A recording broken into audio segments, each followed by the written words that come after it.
What happened?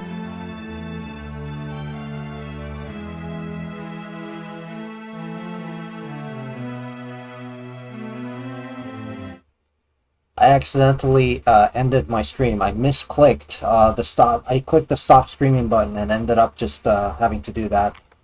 Let me re-announce that and get this over with.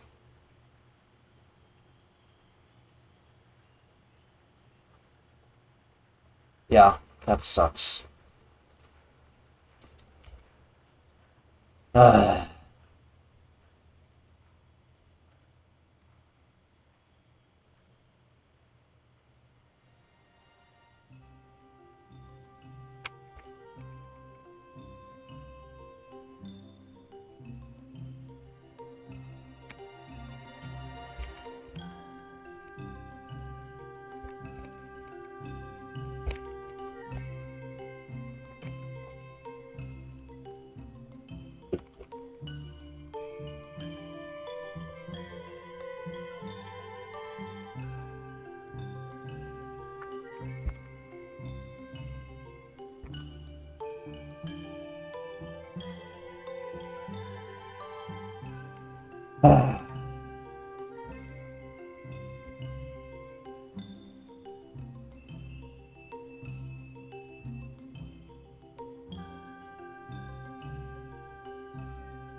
gosh darn it.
Ah.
Alright.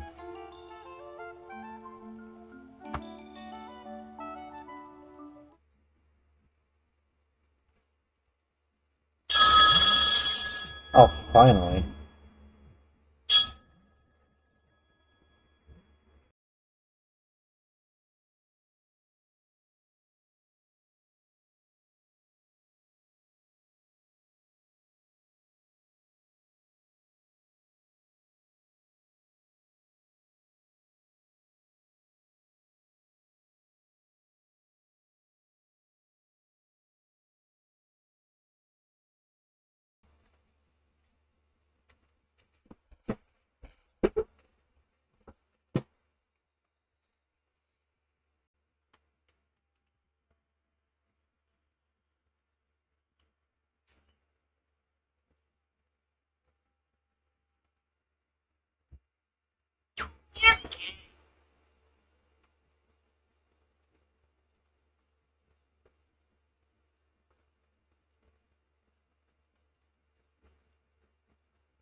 Okay.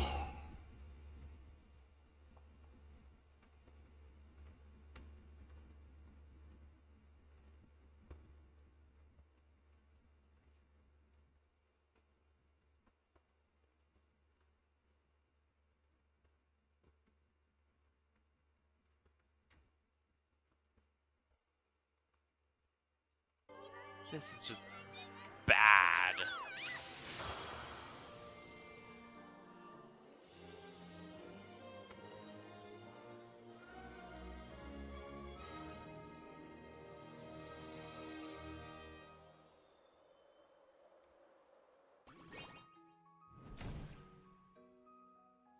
Like, in a normal, traditional platformer,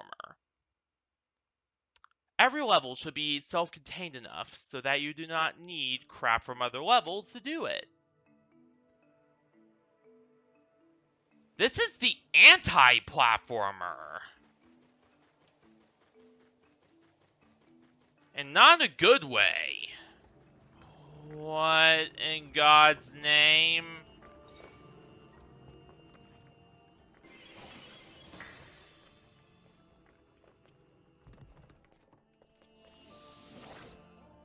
Yo, I do not like those kill fractals around here.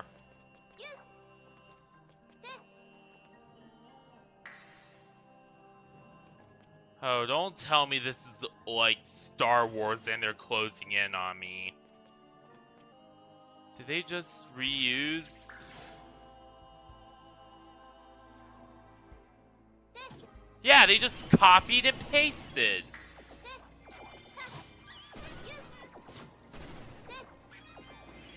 This game sure loves its copy pasta. Copy pasted obstacles, copy pasted enemies, copy pasted everything. This is the exact polar opposite of how they did in Kingdom Hearts, where there was tons of enemy variety and tons of variety in general. No! Like, I thought the levels could not get any worse than Midland, which somehow managed to make a theme park level I actually hate. I was wrong. I was so goddamn wrong. A few minutes later. Oh boy, what's it gonna be?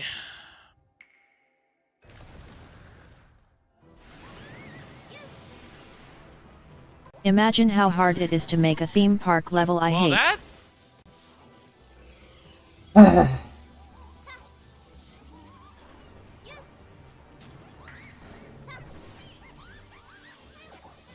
I'm pretty sure invisibility is kind of useless in this situation.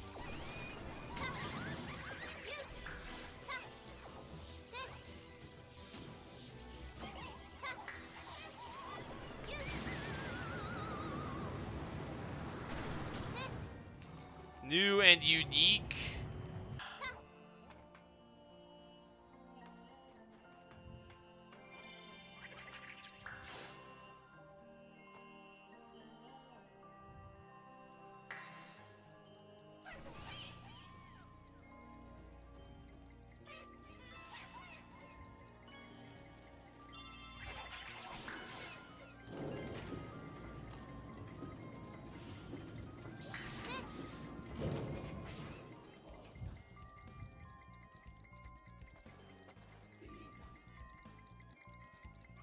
Not to mention it routinely runs out, causing you to become visible again.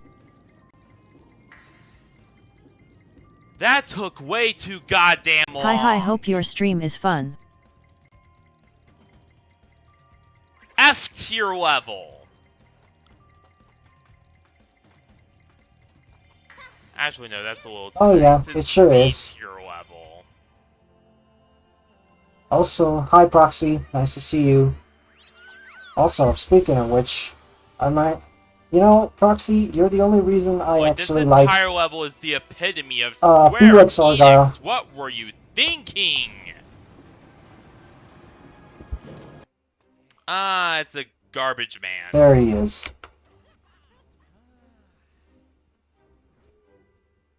The underappreciated garbage man.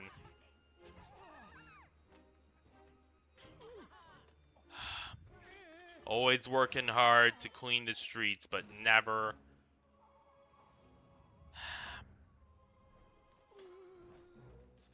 never being noticed for his hard work. What? What? What the? What the fuck? Who's this? He is hyper on my channel. Ooh woo, I don't wanna get sued LMAO.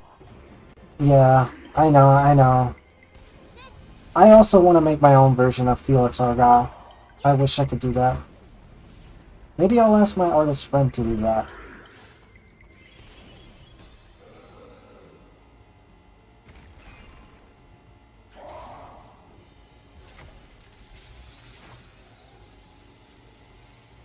That's why I made all my own outfits for him. Yeah. I would love to have the models for your versions of for Hyper. Like, But yeah. honestly, I think the first few times I played this game, I've been a little too kind to it. But yeah, nice to see you, Hyper.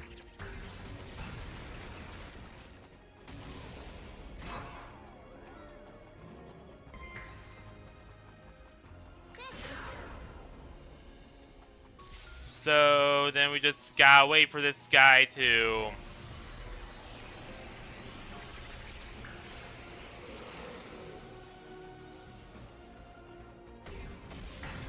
Who's hyper? You know what? I'll give him this. Oh, This right. boss Hyper fight was is weak. Proxy's version of Felix Argyle. Hell yeah! Like, I will give him that.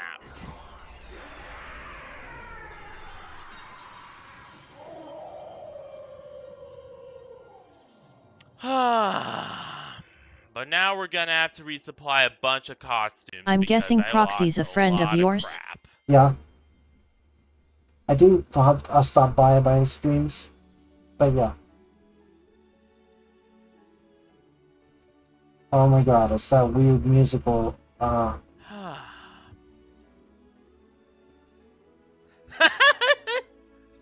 either they're funny, they're... You too. I hope to stream something soon tonight, but not sure yet. Oh damn! Hi, I'm hyperlink/PR0xyl1nk. Yeah, Texas Speech is not gonna read that as proxy link. Looking hot. All right.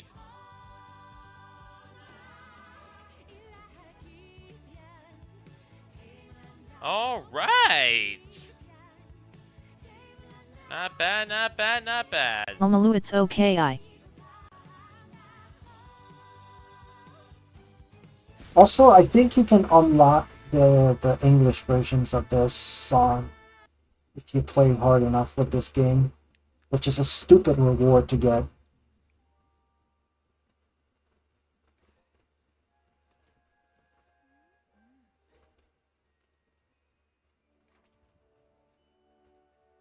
At most, I will have to pop my neck.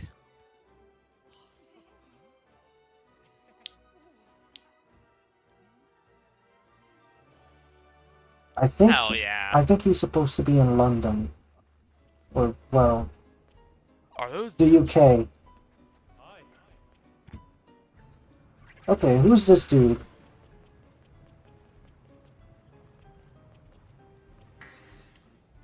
rats? They put me in Hi, Felix. Hi. Ooh! They put me in a room. A rubber room of Looks rats. like And rats he make has me crazy. a keyblade on Crazy? his tail. I was crazy once. They put me in a room. A rubber room. A rubber room with Yeah, rats. don't imagine those Rats make me fireproof. crazy. Okay, I'm just gonna have to do this. I'm sorry. I'm sorry.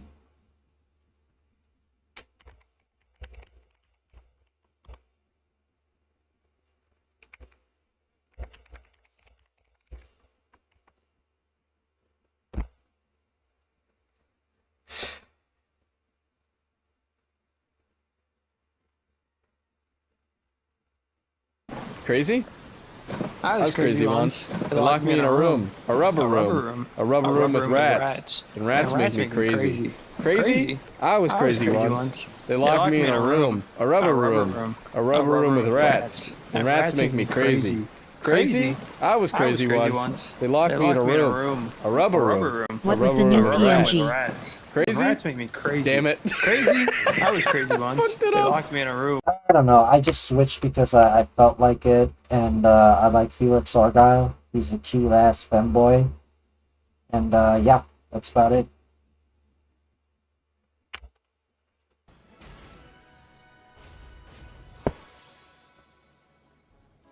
What?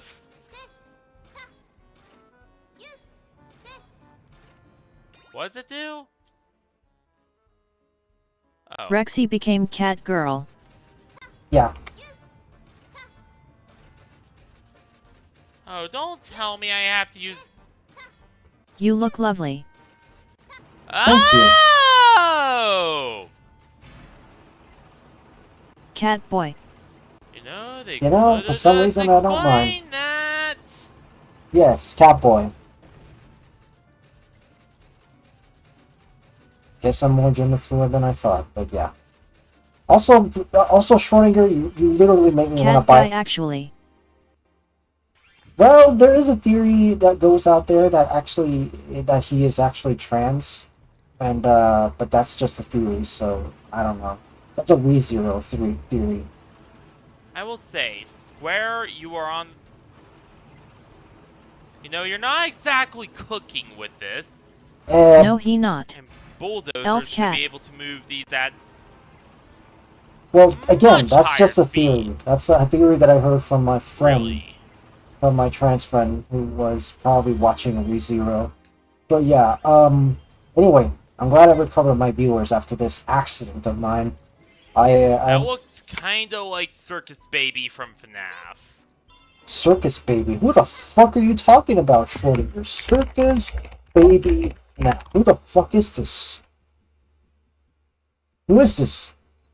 Oh, I just call her sister location. That's her name? Circus Baby? Is that really her name? God, she looks scary as fuck. I like that though. I like how she's like a dysphoria character. Yeah. That's her OFFIICL name. Okay. But yeah. I don't know.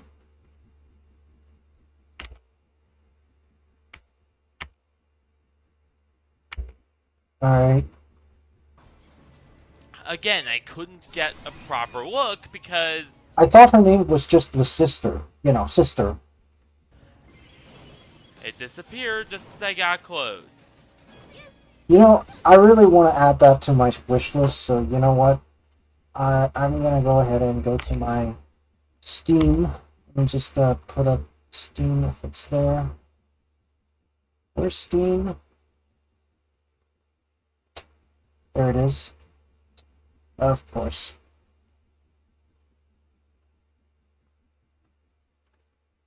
There it is. So I'm gonna go ahead and put Balan. Oh right, it's a Steam summer sale. I could actually buy it right now. Alright, so what's in my card? You know what? Oh my gosh. Okay, right, that should be remove.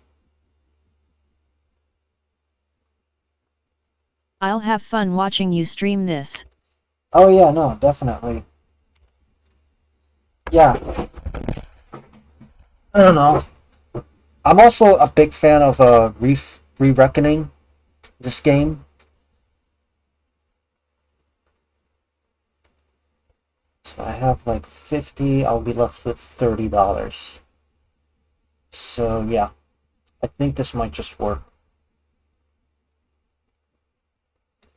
And thankfully I have a credit card now, so I should be able to use my PayPal account properly this time.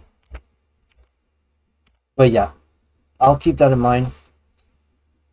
What about this game? What do you guys think about this game? Right? So yeah, let me just check the game out. 10th of July. Okay, hold on. Kingdoms. Recommend. Okay, so this game is an action RPG, and basically it's like a wait, yeah. I do not remember these screenshots. Okay, that's more familiar. But yeah, this is basically like an action RPG that was originally an MMO. But yeah, it's pretty cool. Let me know if you guys want me to stream this game. But I'm pretty sure Balan Wonderworld is going to be the funnier one. Yeah, that one. Too bad it's Linux incompatible, but there's always wine, so whatever. Anyway, let's close this shit down. Oh, right, I forgot.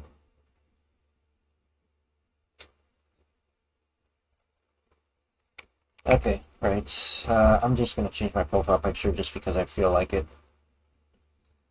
Alright, where are we? Avatar. Upload. Let's see. Bingo.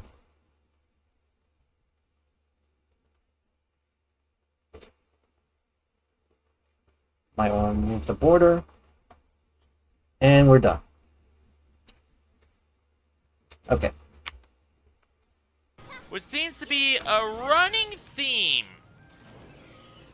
with NPCs from this game. Is them just dematerializing and disappearing as soon as you get close to them.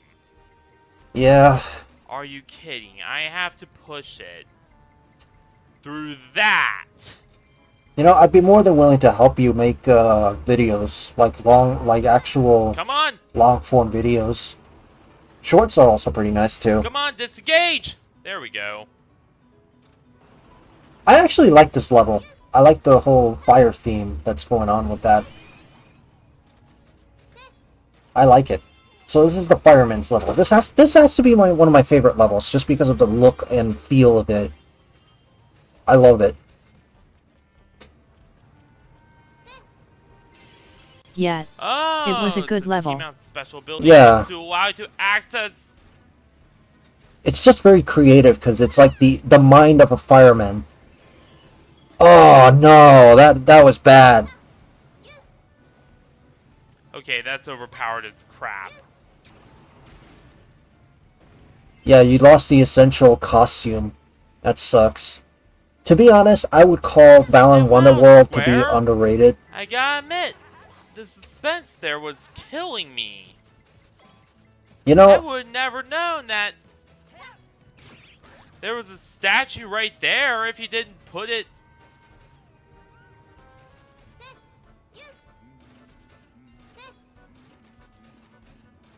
right in goddamn front of me.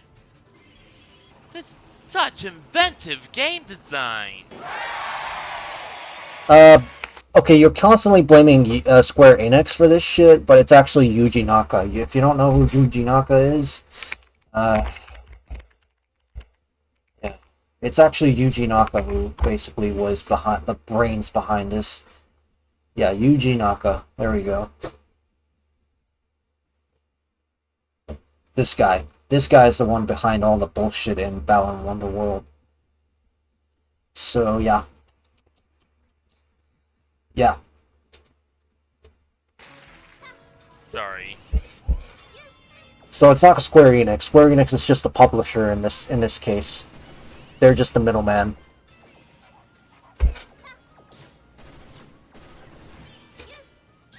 But yeah. Also, Proxy, if you're still here, I would... Oh, crap, they're gone. Oh, crap. Oh, well. Proxy, if you're still here... Oh my god! Ow, that hurt my ears. If you're still here, I hope you stream with Hyper. I like Hyper. What the hell do you do? Water Buster. That's the most Mega Man-ass shit I've ever seen. But it's actually a pretty creative costume, not gonna lie. It's pretty cool. So, Water Buster allows you to walk through fire. That's nice.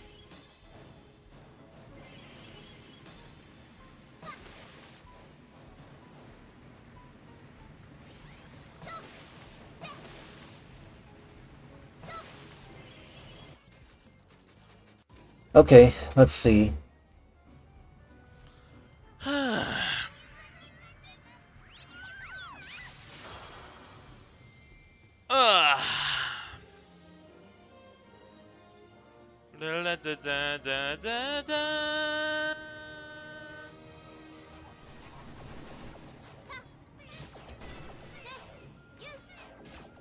How many enemies are too many?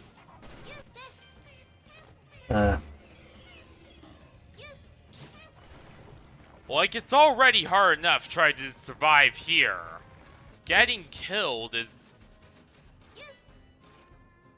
probably the last thing I want to worry about.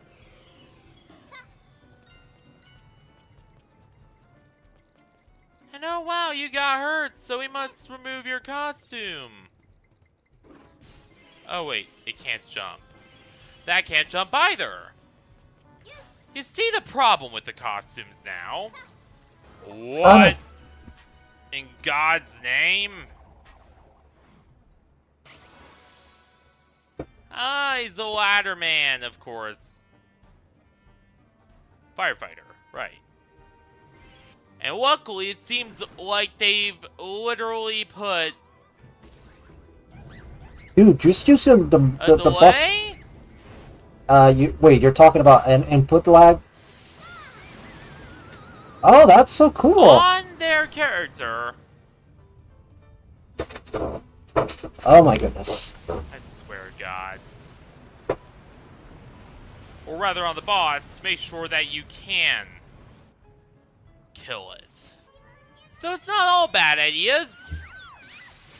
Like, that was actually pretty cool. Okay. You know, we're actually halfway into the video and it's pretty good, not gonna lie. I like the style of video. Oh boy. I'll just share it to Rain's server.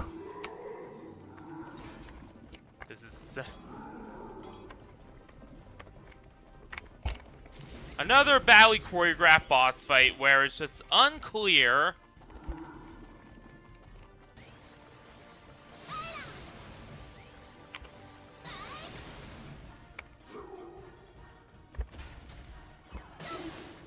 and again, oops. they could have done a lot Hold on. more with explaining how The Dragon Force thing was a reference to the rock band, kinda on the nose, but still. Wait, I didn't see that part. What the fuck? Oh my god, they did not just make a Dragon Force reference. Oh boy. King of Fire and Flames Dragon Force. Oh my gosh. Oh my gosh, I gotta blast some nostalgia from these. Not a bad introduction to power metal, not gonna lie. That is probably the best introduction to power metal that you could ever. I edited that in there. Oh wait, that was edited? That's not the actual name? Another badly choreographed boss fight where it's just unclear. And of course you lost the main thing that could actually get you. No. That was my name for them. Yeah. And again, they could have done a lot more with explaining how. Yeah, like, I feel that's the biggest continual thing. Like, the biggest problem All the boss I have intro text was edited in by me. is that it's not very well. That would have been Like, sick. they do very little to explain what you have to do.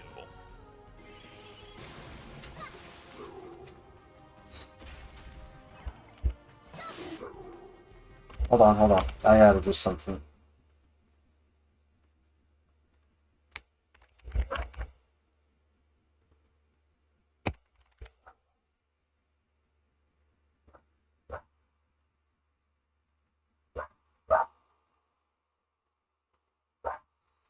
Okay, there we go. Another problem. Hell yeah.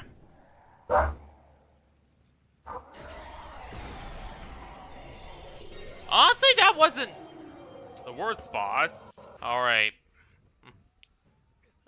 Only. In other words. That sounds like the stupidest thing that you could do. Then again, I'm not a firefighter, so I don't know. Yeah, buddy. Hell yeah.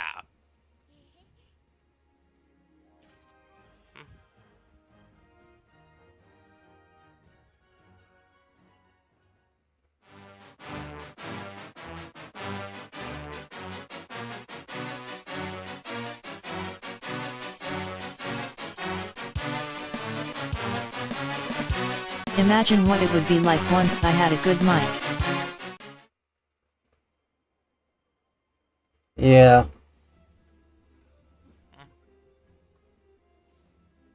What am I doing?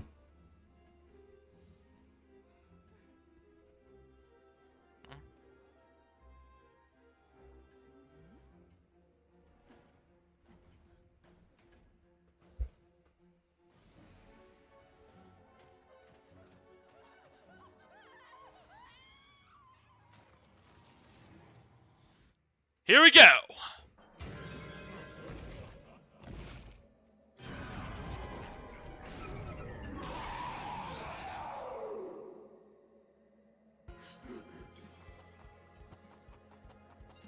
This is at the top of the Tower of Agony.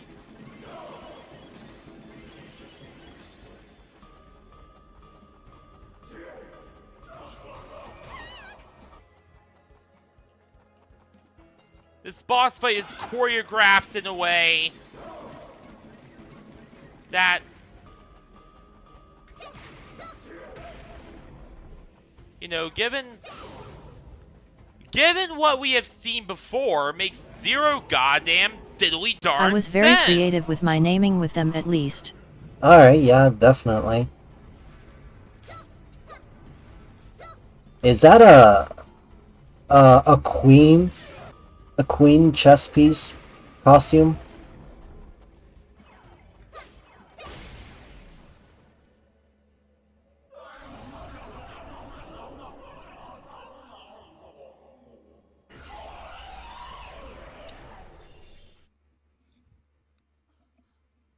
Yes.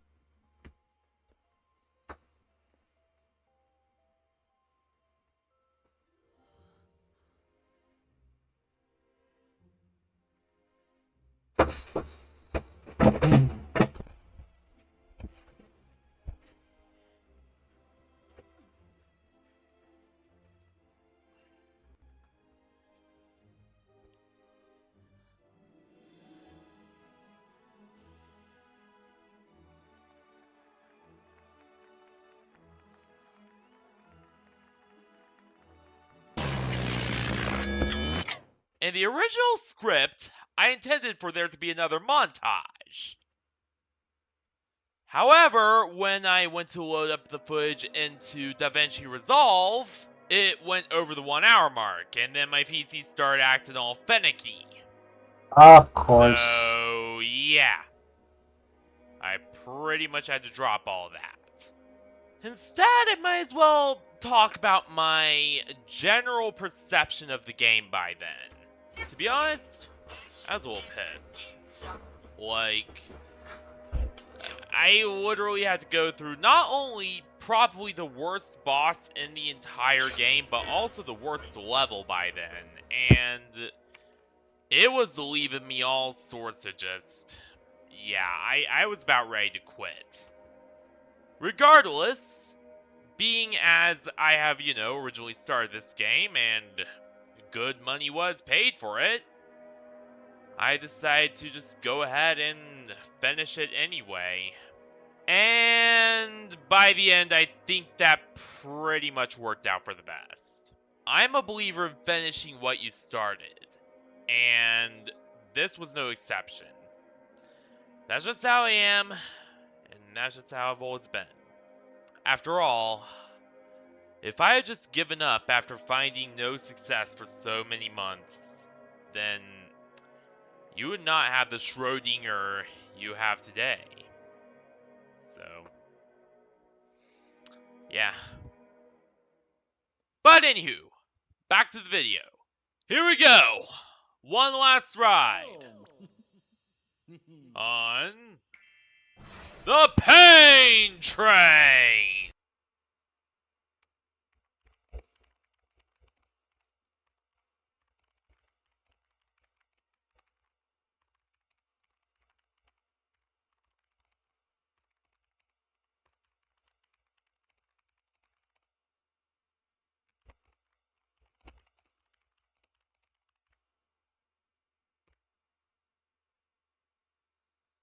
Okay.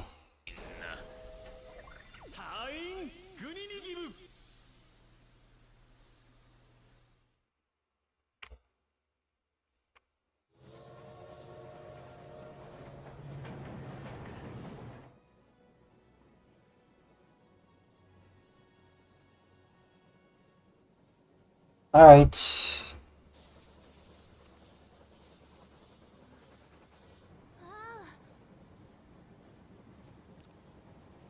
Hang on, what's going on? What?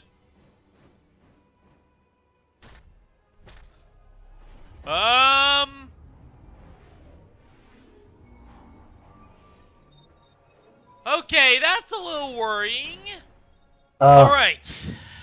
The final level. So here it is, everyone. The final The level. finale.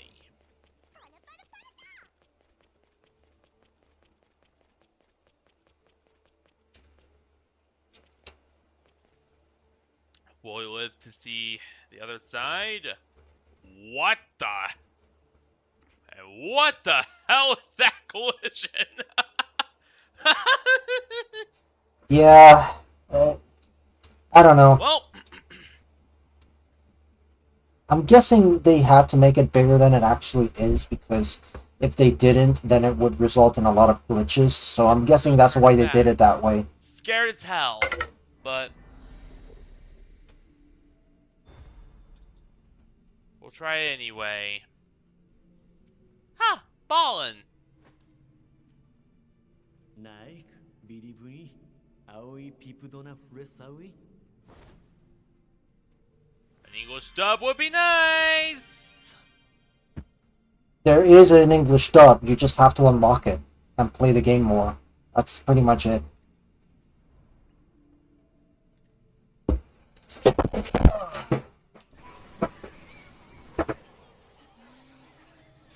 Oh my gosh.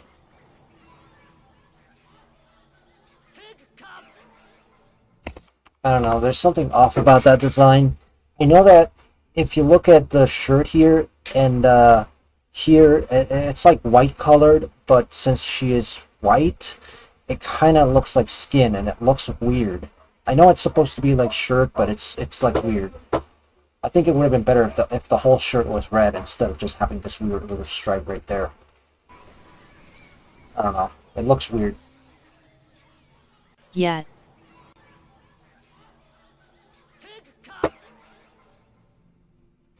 Anyway, I gotta check up on my dad. Gotta take a piss, and hopefully this time I'm not gonna press the. Oh crap! And her jacket doesn't even fully fit over it. Yeah, that's also pretty weird. Anyway, I gotta check on something else. Be right back, and I also gotta go to the bathroom.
Hey, it's G9.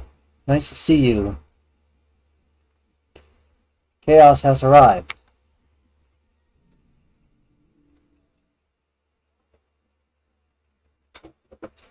Wait a minute, I didn't flush the toilet. Hey G9. Hi. Alright.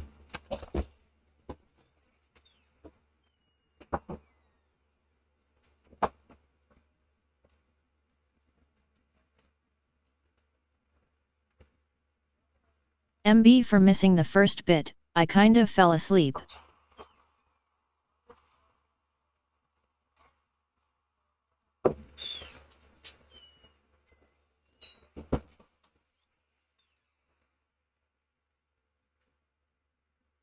Who is Proxy?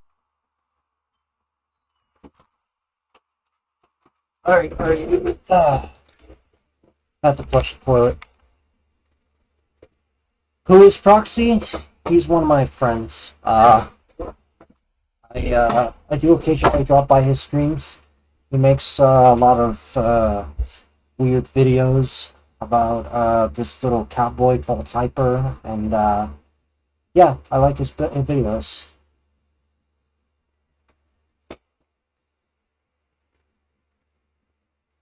Might get NSFW, so I'm not gonna say anymore.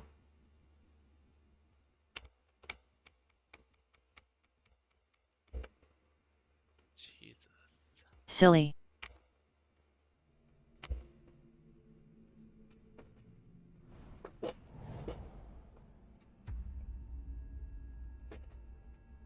Spiky Edgelord. Of course. So this guy's the final boss, huh?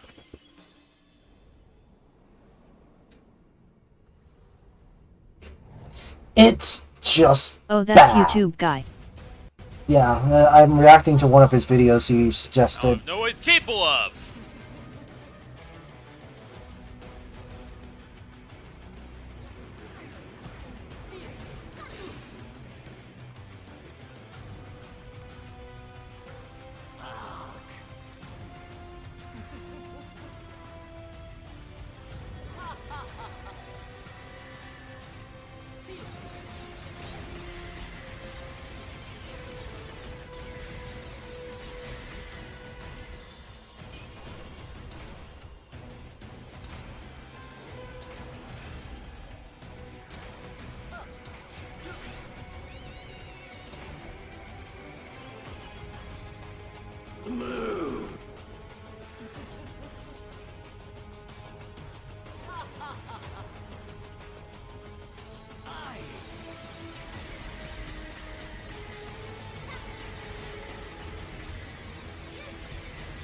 Ah! What is my camera doing?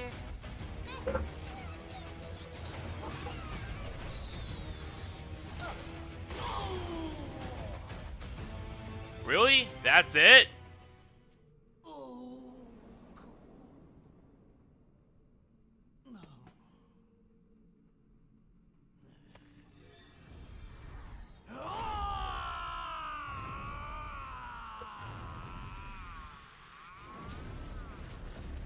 What in God's name?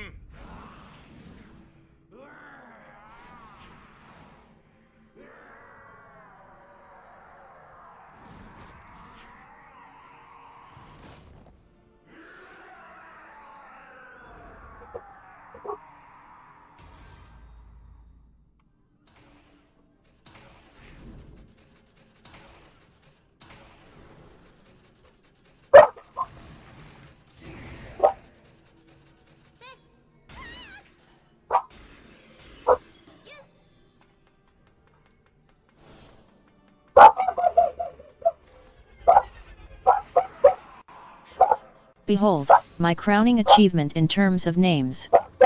I think Twitch is dying. Wait, it's dying? Oh, it's scripted death. Alright. I should be doing fine.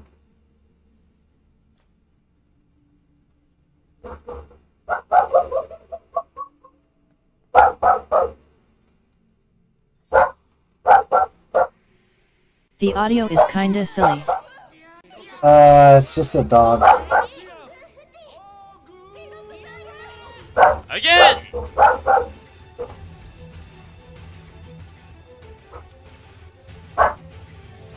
Super Saiyan! Give me This a... is like...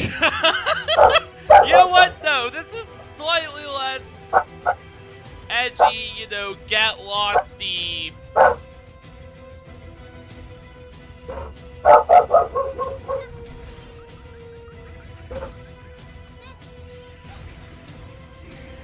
You I'm lost... back. Welcome back, Ryu. Hopefully your parents didn't give you much trouble. Oh yeah, once you lose those,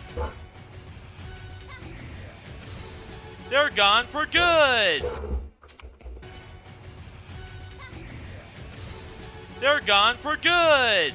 So you have I to... still haven't told them. I know. Are you trans or just gay, by any chance?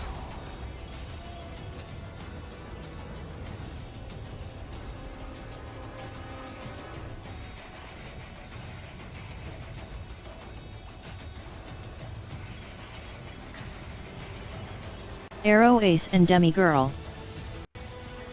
Can't say I've heard of those. I'll have to do some research on that.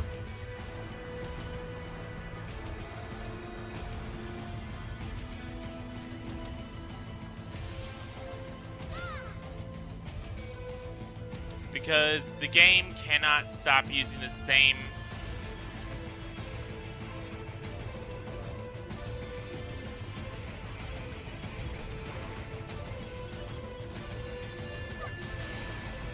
uncooked bullcrap.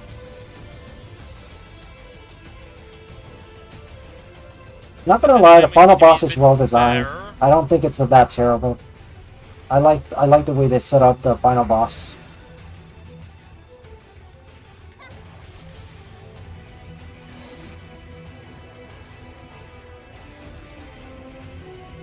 I'm a firing my laser! Blah! I'm a firing my laser!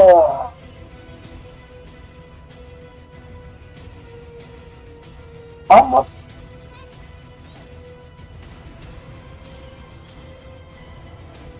Also, the music in the background is from Metal Gear Rising.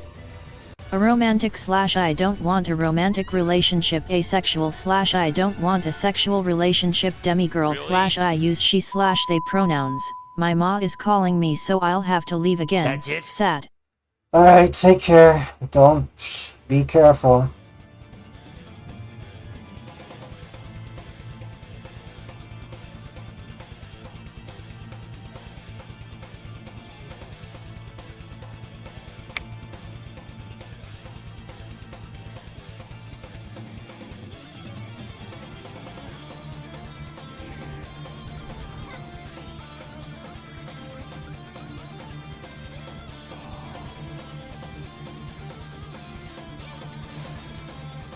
Ram right into Yeah, it. Schrödinger, you're not supposed to die. Here's the trail's music.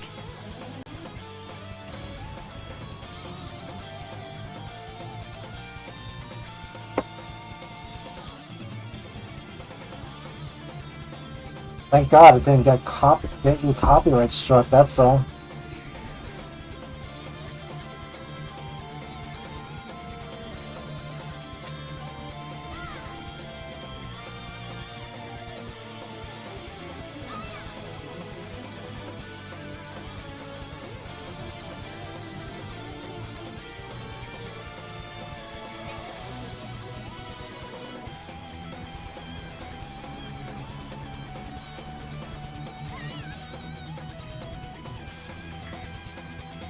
So touching the tail.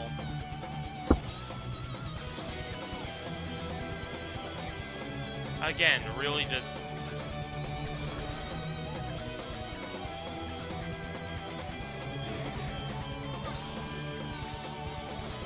Come on, you're not even trying, come on!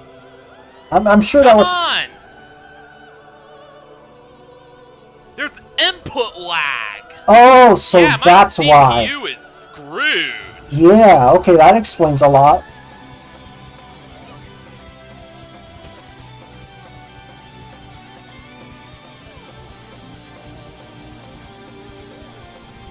Yep, my CPU is all kinds of goofed up if... Oh my gosh. I was literally trying to aim and fire, but it wouldn't let me fire. Yeah, no, that's... if there's this endless input lag all the time.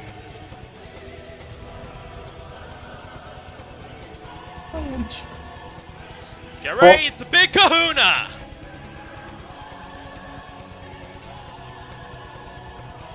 I'm a firing my laser! Blah!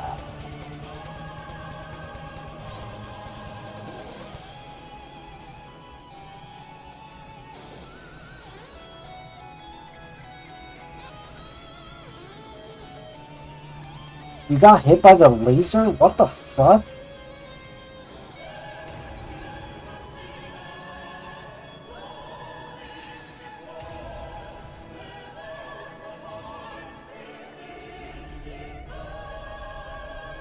Oh my god. Guess what? Hell yeah!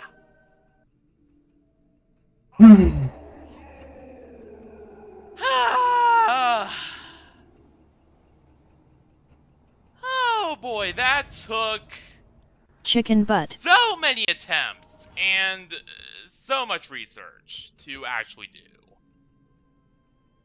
Wait, he was a good guy all along? Hell yeah! He's so beautiful.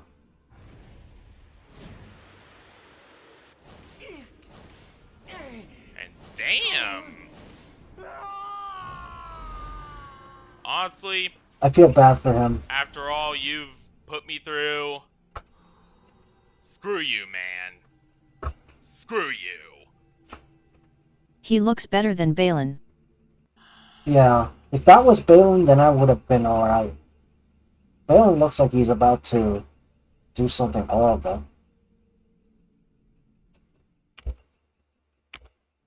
Eh?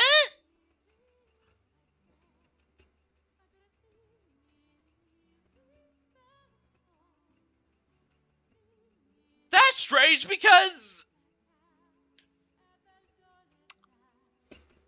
the review copy.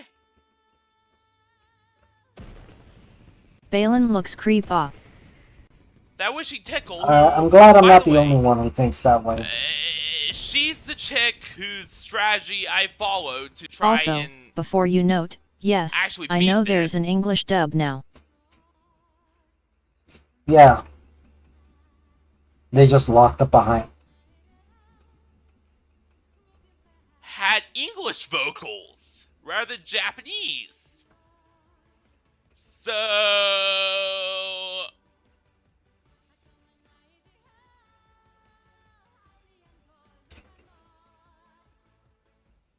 I imagine there was a lot of passion gone into Oh, this no. game. You can't call this game a soulless piece of crap because it I guess certainly only the isn't. special edition had the English track, and then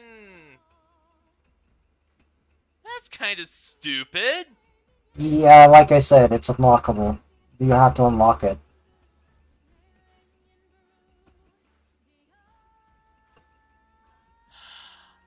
Hey again, how you doing? This is whoa! Hey, Iop, how is it going? Damn, this is actually Nice to see you. not that bad. I was basically looking at Schrodinger's review. You already went through most of your videos. I think the next one is let me check. Whoa. Did you miss me? Wait. Yeah, I did. Oh my god.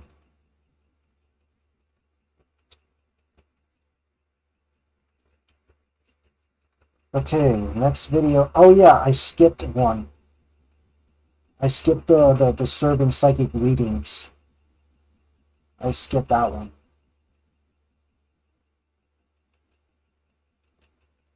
Then again, I think I've had enough of Papa Meat, so I really am gonna skip that one. I'm sorry. I really don't like the guy. He's not my type. Would help if the dub was actually released, though, and not just a review thing. Wait, you Aw actually shocks, got... my bad. I mean, no, I think, I mean, I was willing to do it, but it's like, I had enough, I've seen enough of his videos, and I felt like maybe it's time to go for something different. I kind of got the vibe of what he was. Sorry, I was really thirsty there. But if you want, I can do it anyway. Alright, so unfortunately, yeah, some of the audio, for the ending and epilogue, did not play at all. So he did have to go His to the videos are settings kinda and dot back change when some he did crap, and animations. He was more tolerable. I think I fixed it now. But Wait. What are you talking upon about? entering the theater, I also Animations. discovered some.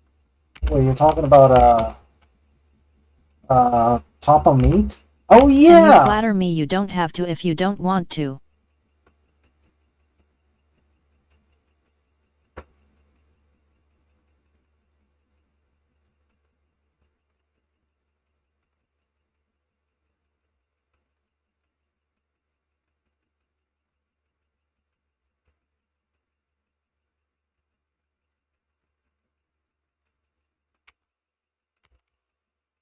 Something a little interesting. Each of the characters' names. You know, the Papa people Meat you aka Meat Canyon. help or say. Okay. I knew his name sounded familiar because I think he did this animation, which was I think it was Disney. Yeah, I knew his art style. You know, yeah, there we go, Meat Canyon. So Papa Meat, I think, is his like channel content, and Meat Canyon is his animations channel.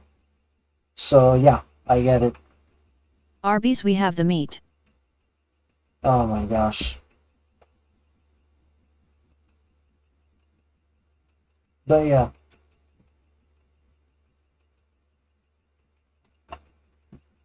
Dave, or not really sure what to call them. Companions? I guess?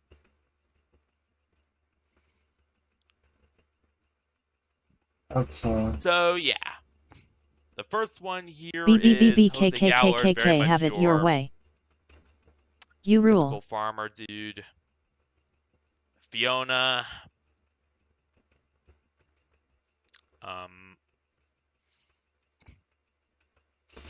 We got Yuri Brand, which... Hoyu Chang. And I'm sorry to I was my gonna viewers recommend if I you do his butcher partnered that, but animation he did with his wife. I've been working on my Oh, really? I'm interested. Asian words bit, though. Past Schrödinger, make them still dance have issues again. occasionally. Sana Hudson, Cass Milligan. Aw, she's so cute.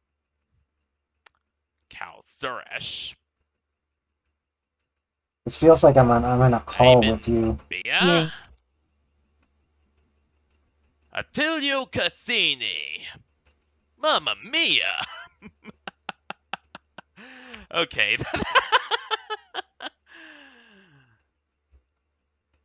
Lucy Wong. Ice Glover. Bruce Stone. The Trash Man. That's my character. I'm the Trash Man. I do feel bad for Balin's ending. Let's try this again.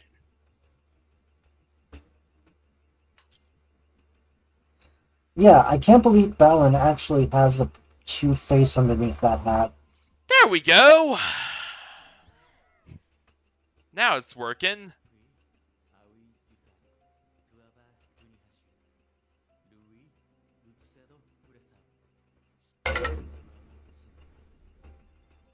Again. An English dub would have worked wonders for this game.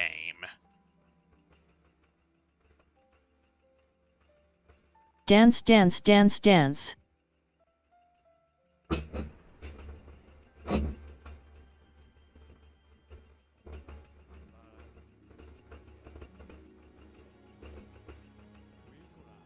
Carrot, carrot, carrot, carrot.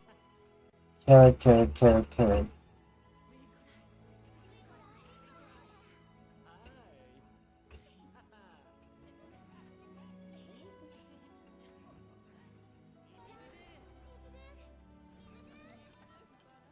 Pew, pew, pew.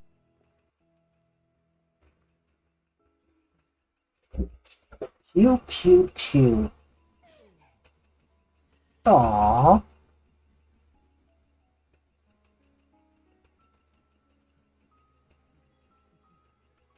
Oh, damn. The guy cries diamonds! Yeah. Also, diamonds are not that expensive.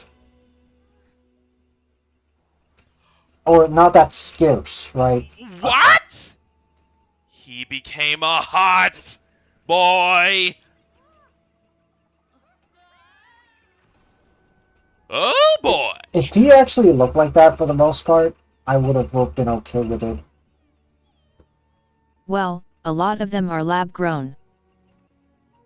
Yeah, not only that, but I think natural diamonds are also not as common as it is. Alright, beer pub. This one actually looks pretty interesting. I'm not gonna lie. I like the little dog. And right they there. will never see each other again. Yeah, unfortunately this game ended up being a failure, so I doubt they're gonna make a sequel. Which only motivates me to make a spiritual successor as a you know, like But they are 100% overpriced. yeah, no, that's the conspiracy theory that I heard, that basically all diamonds are overpriced as fuck.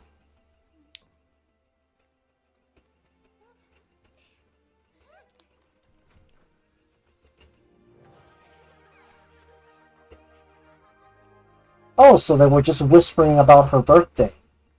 Oh, so that's what they were whispering about. They thought they were she thought they were talking shit about her, but they were just actually preparing for the birthday.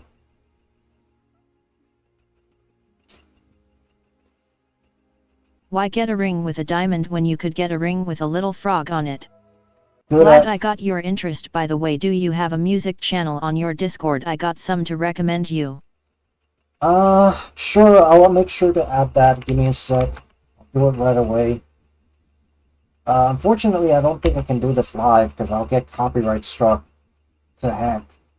Maybe I'll just simply make like a reaction after I listen to them. That probably might be the best way to do it. So yeah, I don't know. Maybe make that into a... Alright, there we go. Music. It's right there. You feel free to post.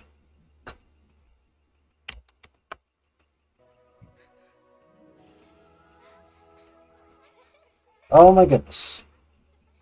Hell yeah! I'm incredibly lucky those cutscenes were full motion video, or Vixen would have exploded trying to render all the particle effects. I will say though... Yeah, there's no way they're gonna make that into an in-game cutscene. I will say though, I do... you know... I wasn't expecting it. These are just recommendations to check out at your leisure. The cutscenes are pretty great. Again, Alright. do wish we did get, you know, an actual dub. And not just subtitles only, but... Oh well, I guess they just weren't thinking about that. And by the way, the green-haired guy and the woman with the blue shirt in the end Past of Schrödinger, Emily's make them ending, I dance think again, those are her please. parents. If, Okay, I think Maybe that... G9. No. Alright, I'm gonna move on to the next video. Hold on. Let's go. Alright. This one is the Disney novella suggested by IFM once again. Nua, don't move on, they were going to dance. Sad face. Today, love bugs. I'm gonna make my coworkers kiss. Ikuya!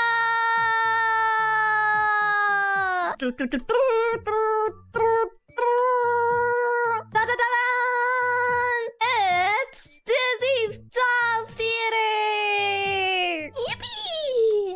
Yippee! Yippee! Yippee!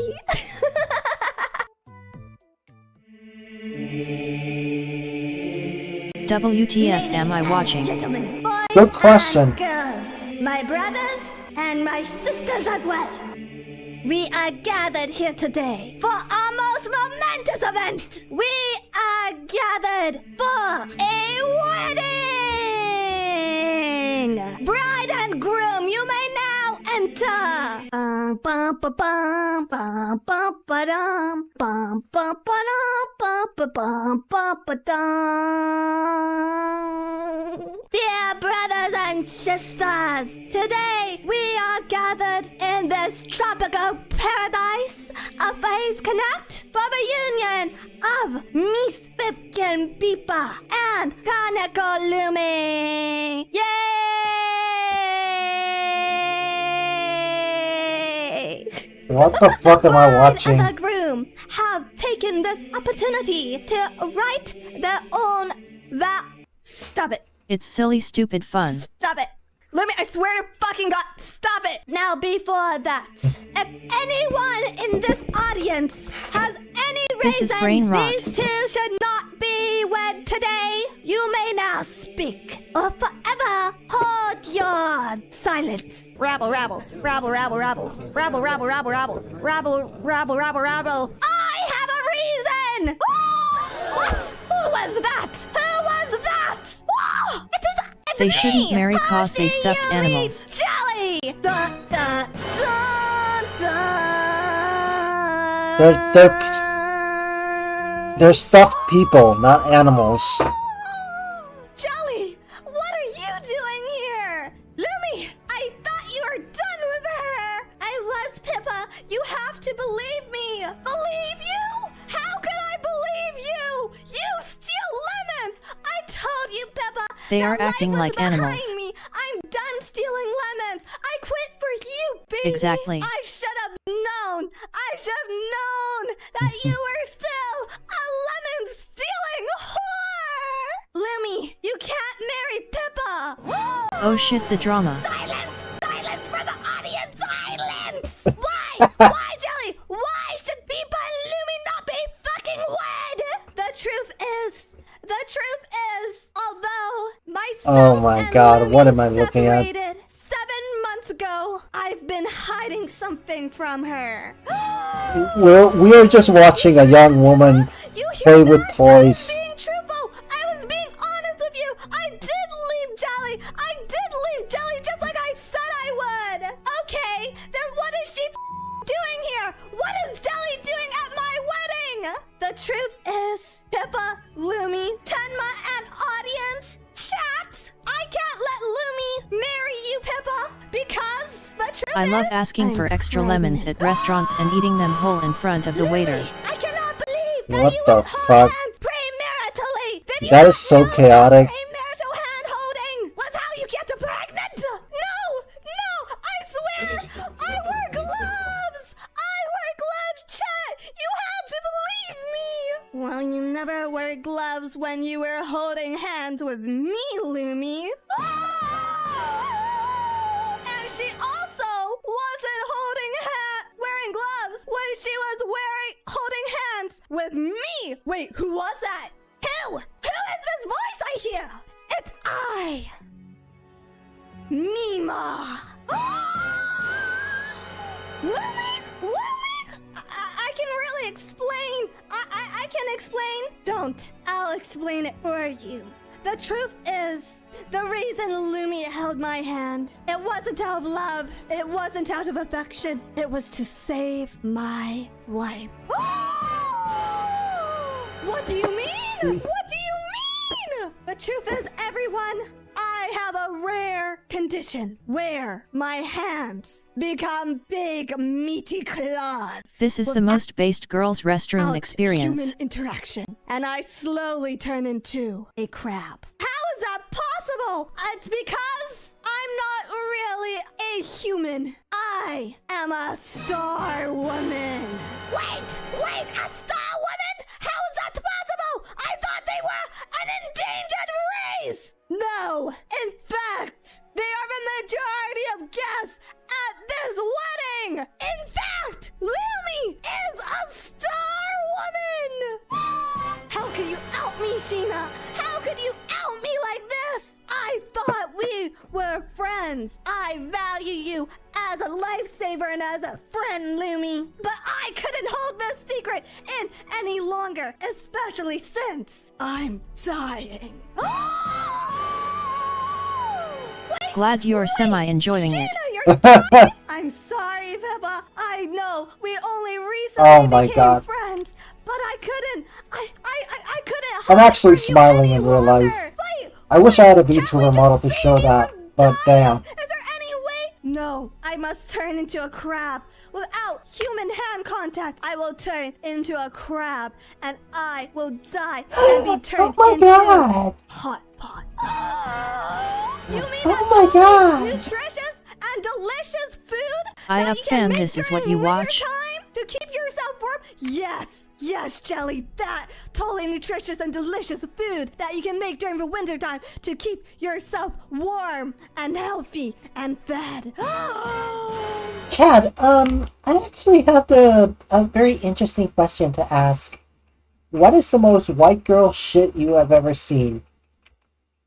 But you held hands with Lumi, so why? Why are you still turning into crap? It's because I thought that Lumi was a person, but she wasn't. She was a star woman, and not only is she a star woman, but A mirror. No, you can't tell them, Sheena. You can't tell them. She is also part lizard. Wait. But then what does that mean? How?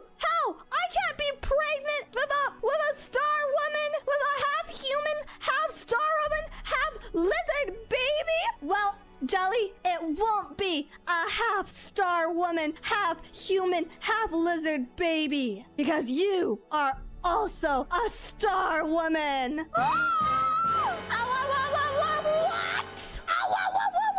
What? Oh no! All these plots. That's not how sex these works. Surprises, they're not good for me. They're doing something to my body. I don't feel so good.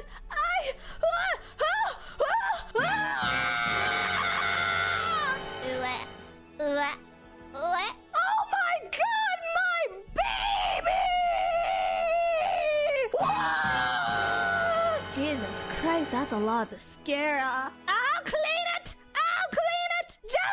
Jelly, push! Wait, my baby! Push it back in! Wait, my baby! No, Jelly, push it back in! Oh my God, it's going back in there!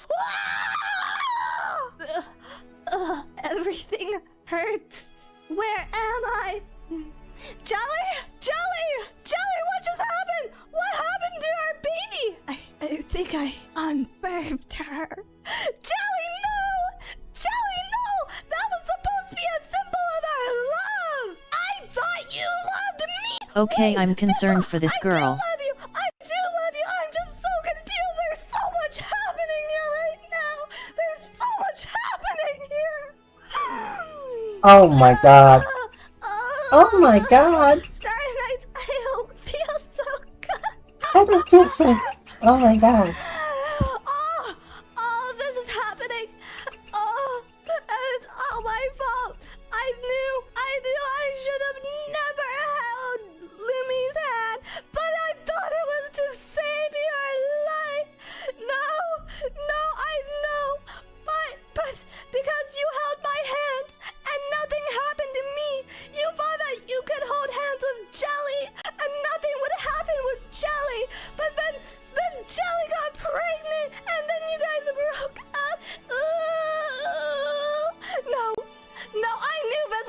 happen?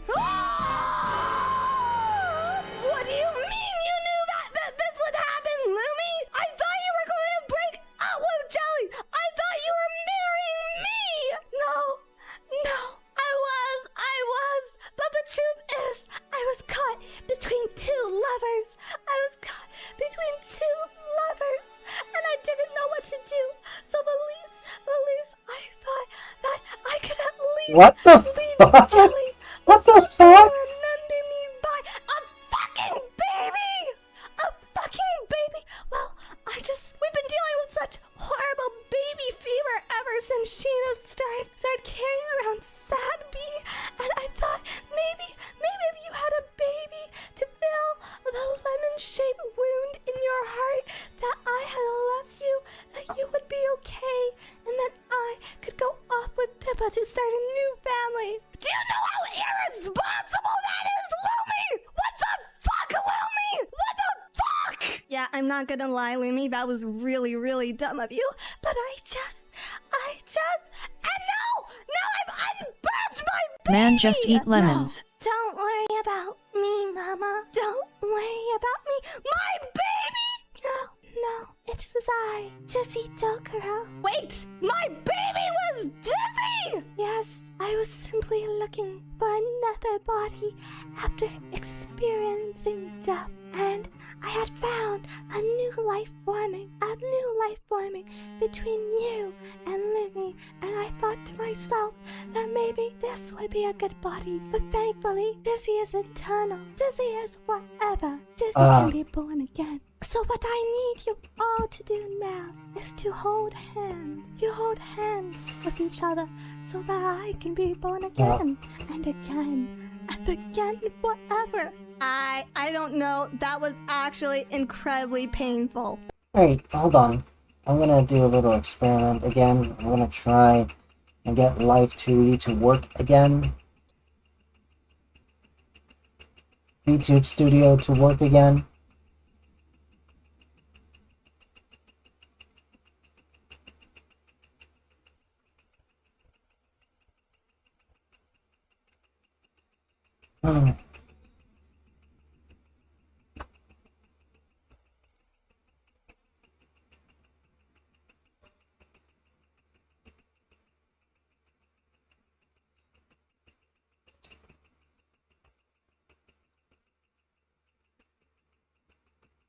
What ya doing, homie? I'm trying to get YouTube Studio to work again. So, yeah.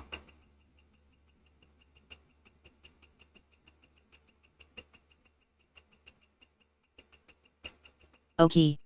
So, yeah. Have fun. Yeah, hold on. I really have no idea. I'm just gonna have that in the background. But you must. But if you don't, I will haunt you forever. I will haunt you until the day that you die, Jelly. You know what? Yeah, okay, I'm gonna hold people's hands. I'm down. Yeah, me too. Yeah, you know what? I can get on board with this. How long do crabs have before they die? Can I push out a baby? Can I push out another baby besides Sad Bee before I die? I mean, I guess I can get on board with this. It might be good content. Hey! Fuck you guys!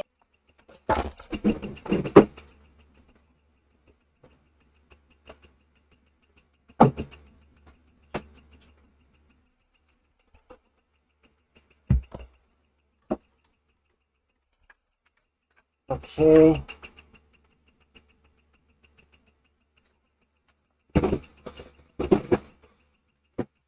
Hold on.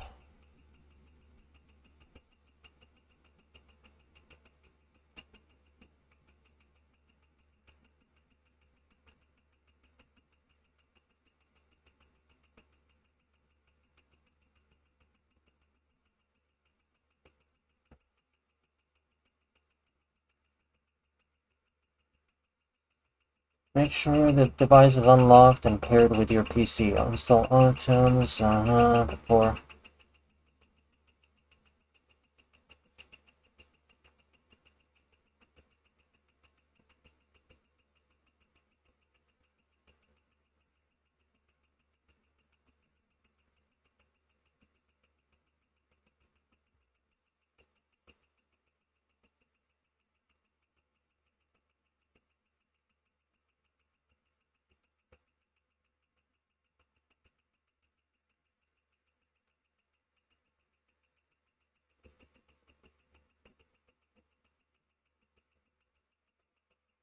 Okay, for some reason it doesn't seem to work.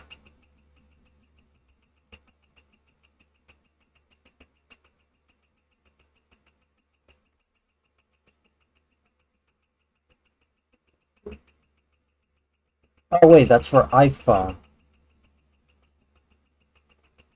So that's probably why it doesn't connect, because it's usually only meant for iPhone. But there's an Android version, which is weird.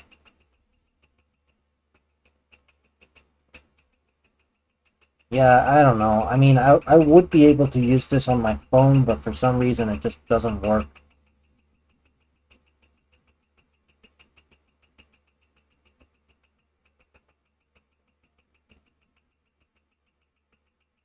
Like, what am I doing here?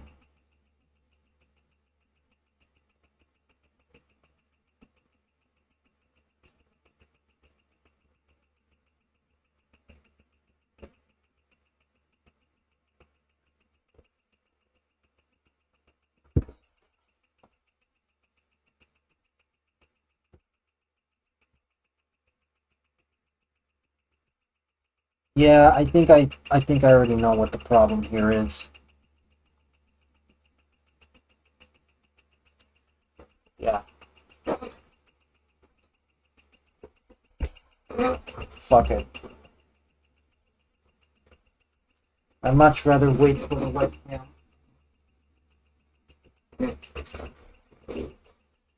So much for that. I'm in line first. I am getting up there in age. I also want to have a baby. Yes, you all want to have babies. You all want to breed. Dizzy, you're getting really creepy now. I'm not sure if I... Shh. Breed. All the men will breed. And all will become dizzy, for that is the way of the omnibus. And so all the people gathered at the wedding began holding hands. They began holding hands together so that they would get pregnant and more dizzies would be born into the world.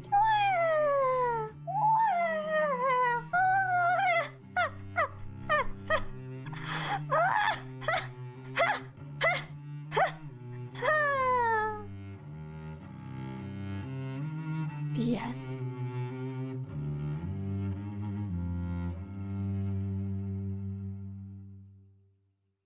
Oh wait, I forgot to make them kiss!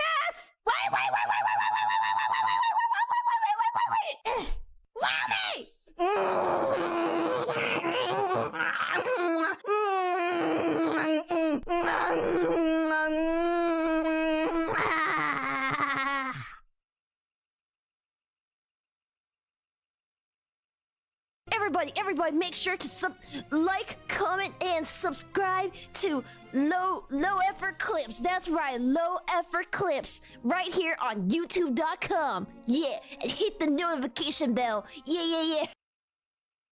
Alright, I'm gonna be watching The Simplest Unsolved Problem in Math by If this is what kissing is, call me out. In Xiamen, China, in the winter of 1954, by Veritasium. That's their name. This is obviously true theorem no one can prove by Veritasium. Sirens My are brain's sounded gonna all explode. over the city. People scramble for cover as artillery shells are being fired in the distance. Wait, what? In Xiamen, China, in the winter of 1954, air raid sirens are sounded all over the city. Knew it's such a good People video. scramble for cover as artillery shells are being fired in the distance. The People's Republic of China is bombarding the nearby Kinmen Islands in an attempt to take over control from the anti-communist Chinese.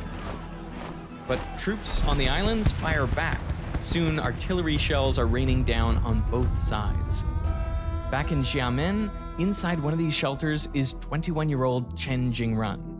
As others are fidgeting, impatiently waiting for the explosions to stop, Chen is reading pages from a math book.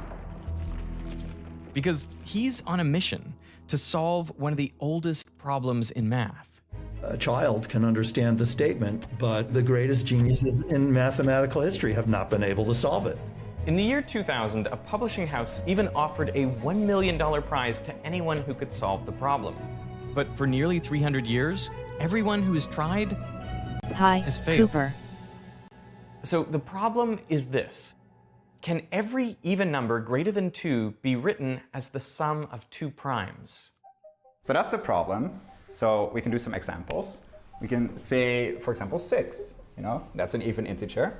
So can we write it as the sum of 2 primes? So those are numbers that only divide by themselves and by 1. So for 6, it's just 3 plus 3. And we can do more and more numbers. So 10, for example, would be 5 plus 5. But also 7 plus 3. There's one I want to do, one extra, which is your favorite number. 42. 42. What makes it up? 37 and 5. 37, yeah. But there's also a sort of nicer, more methodical way of writing this out, and it will help us build some Okay, I have no idea what you're talking about. example. As the sum of 2 Can every even number greater than 2 be written as the sum of 2 primes? I'm gonna have to do some research on that.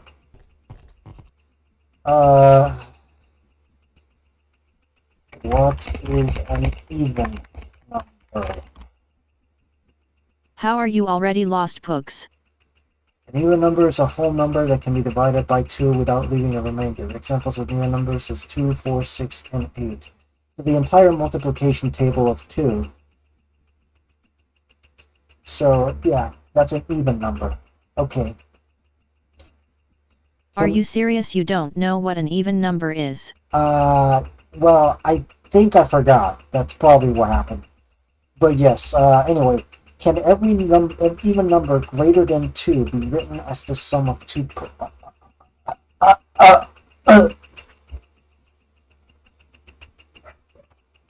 Okay, I think I get where this is going.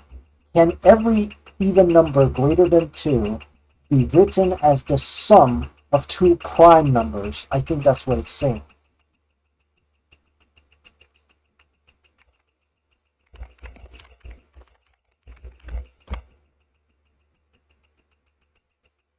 The result obtained by adding 2 or more numbers together. Okay. So that's the problem. So we can do some examples. We can say, for example, 6. That's an even integer. So can we write it as the sum of 2 primes? So those are numbers that only divide by themselves and by 1. So for 6, it's just 3 plus 3. And we can do more and more numbers. So 10, for example, would be 5 plus 5. But also 7 plus 3. There's one I want to do, one extra, which is your favorite number. 42. 42. What makes it up? 37 and 5. 37, yeah. But there's also a sort of nicer, more methodical way of writing this out, and it will help us. Okay, I think I get it now. We'll start. So essentially what they're doing is trying to split numbers in 2. And essentially the question is, can you divide a number greater than 2 into 2 even prime numbers? Okay, I get it now. By drawing 2 diagonal lines. I'm building like a pyramid of prime numbers. Right. So we're going to start at the top. We're going to write down 2. Then we'll write down 3, 5, and this is going to be a good test of how well I know my primes. Then we'll do the same on the other side. Okay, and now what we're going to do is we're going to draw a line from each prime. Can you see where this is going? And where they cross is every sum? Yeah. Now I can start adding them. So we get 2 plus 2. Close enough. 4. 3 plus 3. 6. 6. You can see we're starting to get all these numbers. The main point here is just, as you go down, not only do you see all the even numbers appear, but they also seem to appear more frequently. And it seems like it should always happen. And of course, the conjecture is that it does always happen. And that's known as the Goldbach's conjecture. Chen's obsession with the conjecture goes back to his high school years, when his teacher stood in front of the class telling the students all about the sciences and said, "Mathematics is the queen of the sciences. Number theory is the queen's crown. And the Goldbach conjecture is the pearl on the crown." Honestly, I think my late grandpa, who used to be an algebra teacher, a math teacher, And he actually said that math is like the purest essence of knowledge. Like you can essentially put knowledge into math, and like 4 plus 4 equals 8, right? So 4 plus 4 will always be 8, no matter what language you are talking about it, right? And no matter how it is, that is always something that you can find in the real world, and it's not distorted by someone's perception of reality. I think that's what he meant, but essentially that is another way to describe it. But I love this description of math. It's beautiful. Shortly after, the teacher said, well, perhaps one day, one of you kids will solve it. And then the whole class burst out laughing. Everyone except for Chen Jingwang. He later said, I did not laugh. I did not dare to laugh. I was worried my classmates would know my vision. But I never forgot this lesson, to always remember the pearl on the crown, and to never forget my aspirations or ideals. And now, as air raid alarms are ringing, he's maintained his vision. He's working on his math, trying to solve Goldbach's conjecture. And then it's like, well, who the hell is Goldbach? Do you know Goldbach? I know nothing about Goldbach. Christian Goldbach is a little-known Prussian mathematician who grew up in the early 1700s. At first, he mostly studied medicine and law, only occasionally dabbling in mathematics. But then, in 1710, at the age of 20, he set off on a 14-year and over 4,000-kilometer-long journey to meet some of the greatest mathematicians alive. In Leipzig, he met with Gottfried Leibniz, the co-inventor of calculus. And in London, he met with both Nicolaus Bernoulli and perhaps the greatest mathematician of all time, Sir Isaac Newton. He then finished his trip around Europe before ultimately settling down in Russia at the newly formed St. Petersburg Academy of Sciences, where in 1727 he met his most important connection, a 20-year-old math prodigy. Can you guess who? Leonard Euler? Leonard Euler! The two quickly became friends, bonding over a shared obsession with number theory. Then, in 1729, Goldbach moved to Moscow, but the two stayed in touch, writing letters to each other for the next 35 years, literally until Goldbach died. It was in one of these letters, on the 7th of June, 1742, where Goldbach scribbled a line in the margin. It was not the exact form of the conjecture which now bears his name, but something related. It seems that every integer greater than 2 can be written as the sum of 3 primes. Euler was intrigued by the proposition, but he thought the idea could be refined further. It made sense to him that odd numbers might need 3 numbers to add together to make them. But then he turned his attention to even numbers, and he thought, well, with even numbers, perhaps just 2 prime numbers would be enough to sum to give you every even number. In fact, as Euler wrote in his letter, this is how Goldbach originally framed the problem in person. So Euler reformulated Goldbach's idea into 2 separate conjectures. The first dealt with odd numbers and said, every odd number greater than 5 can be written as the sum of 3 primes. This became known as the weak Goldbach conjecture.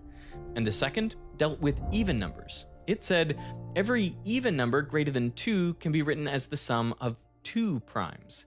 This became known as the strong Goldbach conjecture. Very bad. They get their names strong and weak. I'm gonna just send a message to a friend.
Alright.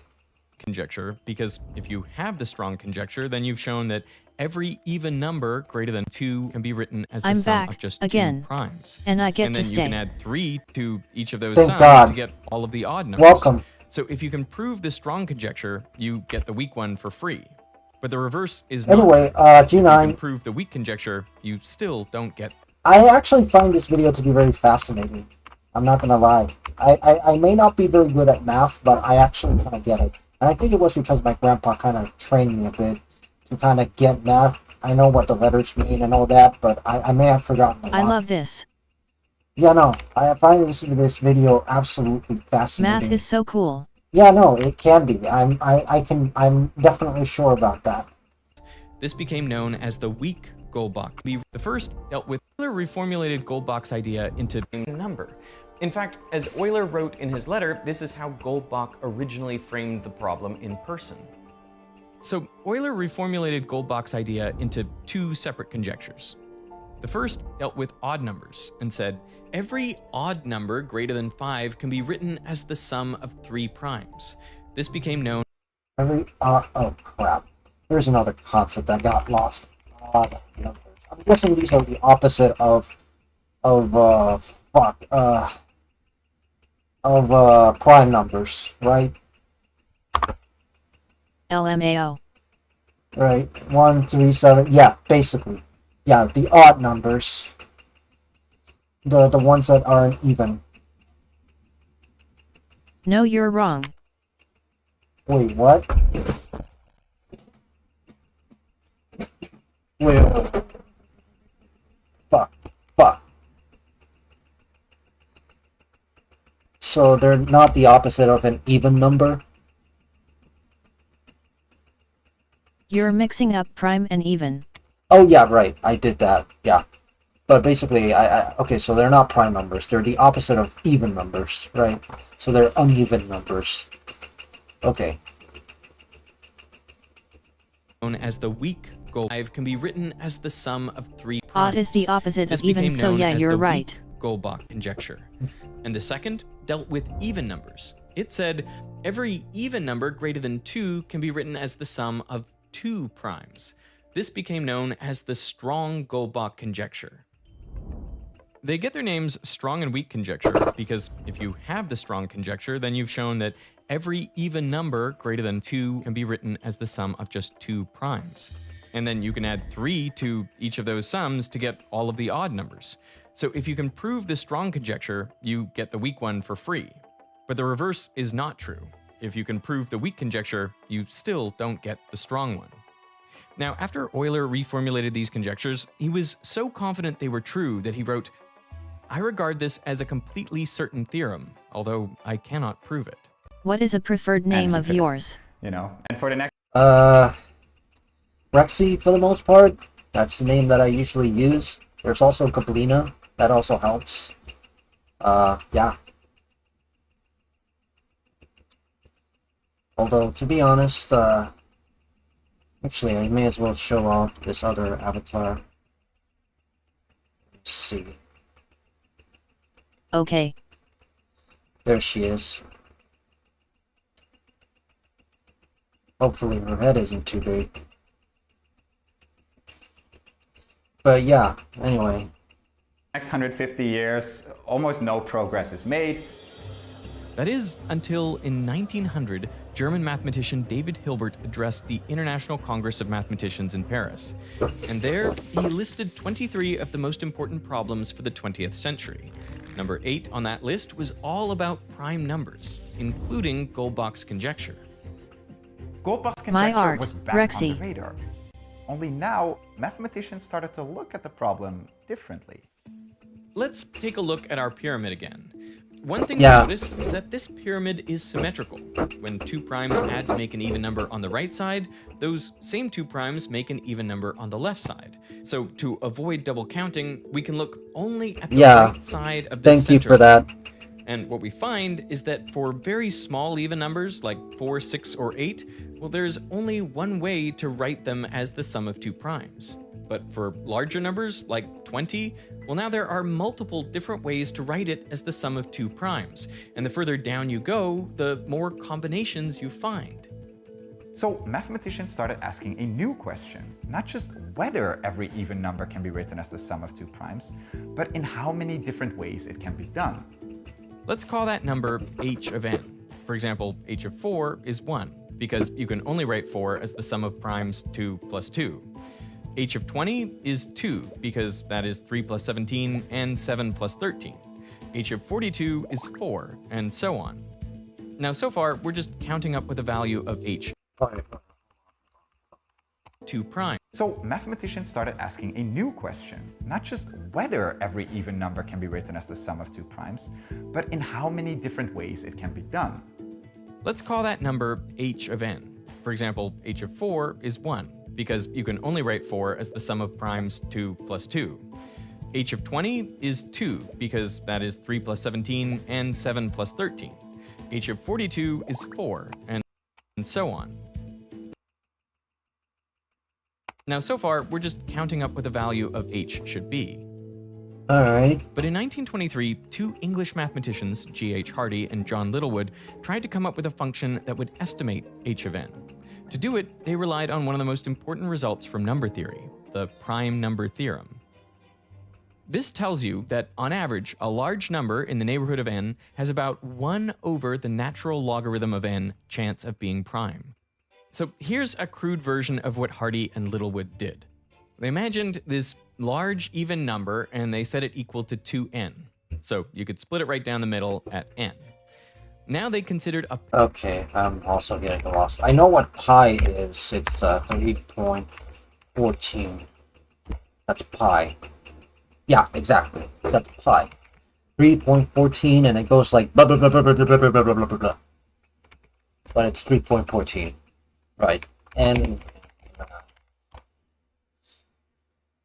it's commonly used to represent an unknown or undeterminate quantity. It's also used to denote a set of natural numbers, which includes positive integers starting from 1 or something with times 0, depending on the context. Okay, so this is context heavy.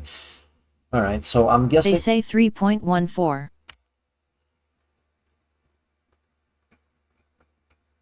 Oh, it's 3.14, not 3.14. I'm guessing it doesn't make sense to have decimals on the latter end. So it's 3.14, not 3. Yeah, anyway. Pair of numbers a and b that together add up to 2n, where a is smaller than n and b is larger. They both must differ from n by the same amount. Let's call it c.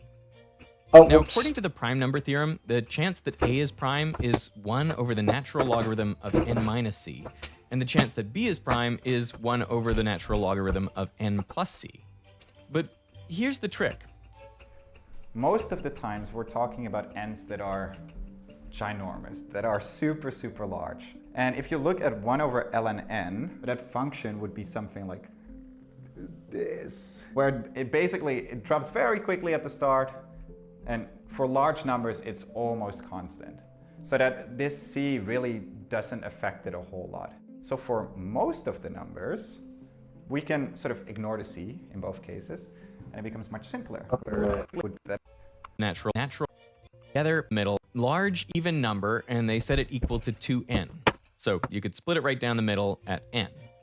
Now they considered a pair of numbers a and b that together add up to 2n, where a is smaller than n and b is larger. They both must differ from n by the same amount. Let's call it c. Now, according to the prime number theorem, the chance that a is prime is 1 over the natural logarithm of n minus c, and the chance that b is prime is 1 over the natural logarithm of n plus c. But here's the trick. Most of the times we're talking about n's that are ginormous, that are super, super large. And if you look at 1 over ln n, that function would be something like this, where it drops very quickly at the start, and for large numbers it's almost constant. So that this c really doesn't affect it a whole lot. So for most of the numbers, we can sort of ignore the c in both cases, and it becomes much simpler, which is just the chance of a being prime is about 1 over ln n, and the chance of b being prime is about 1 over... Should I consider you she-goblin or green-goblin now? What's the chance that both are prime? She-goblin. We're gonna multiply them together. We're gonna multiply them together. Still, so far we've just looked at one pair, while in total there are about n possible pairs, n ways to add up two numbers to get to 2n. So we can just multiply the chance of one pair being prime with the total number of pairs to find the total expected number of prime pairs, which comes out to about n over ln n squared. And if we plot this, we find that the expected number of ways to write any number as the sum of two primes increases for larger and larger numbers. Hardy and Littlewood, they refine this a bit more, but essentially what they find, you know, is the exact same thing. They just have like a correction factor in front. That's beautiful. But then this term is still the same. Yeah, it is. The only problem is that this is just an estimate, not a proof. And as they point out in their own conclusion, it is only proof that counts.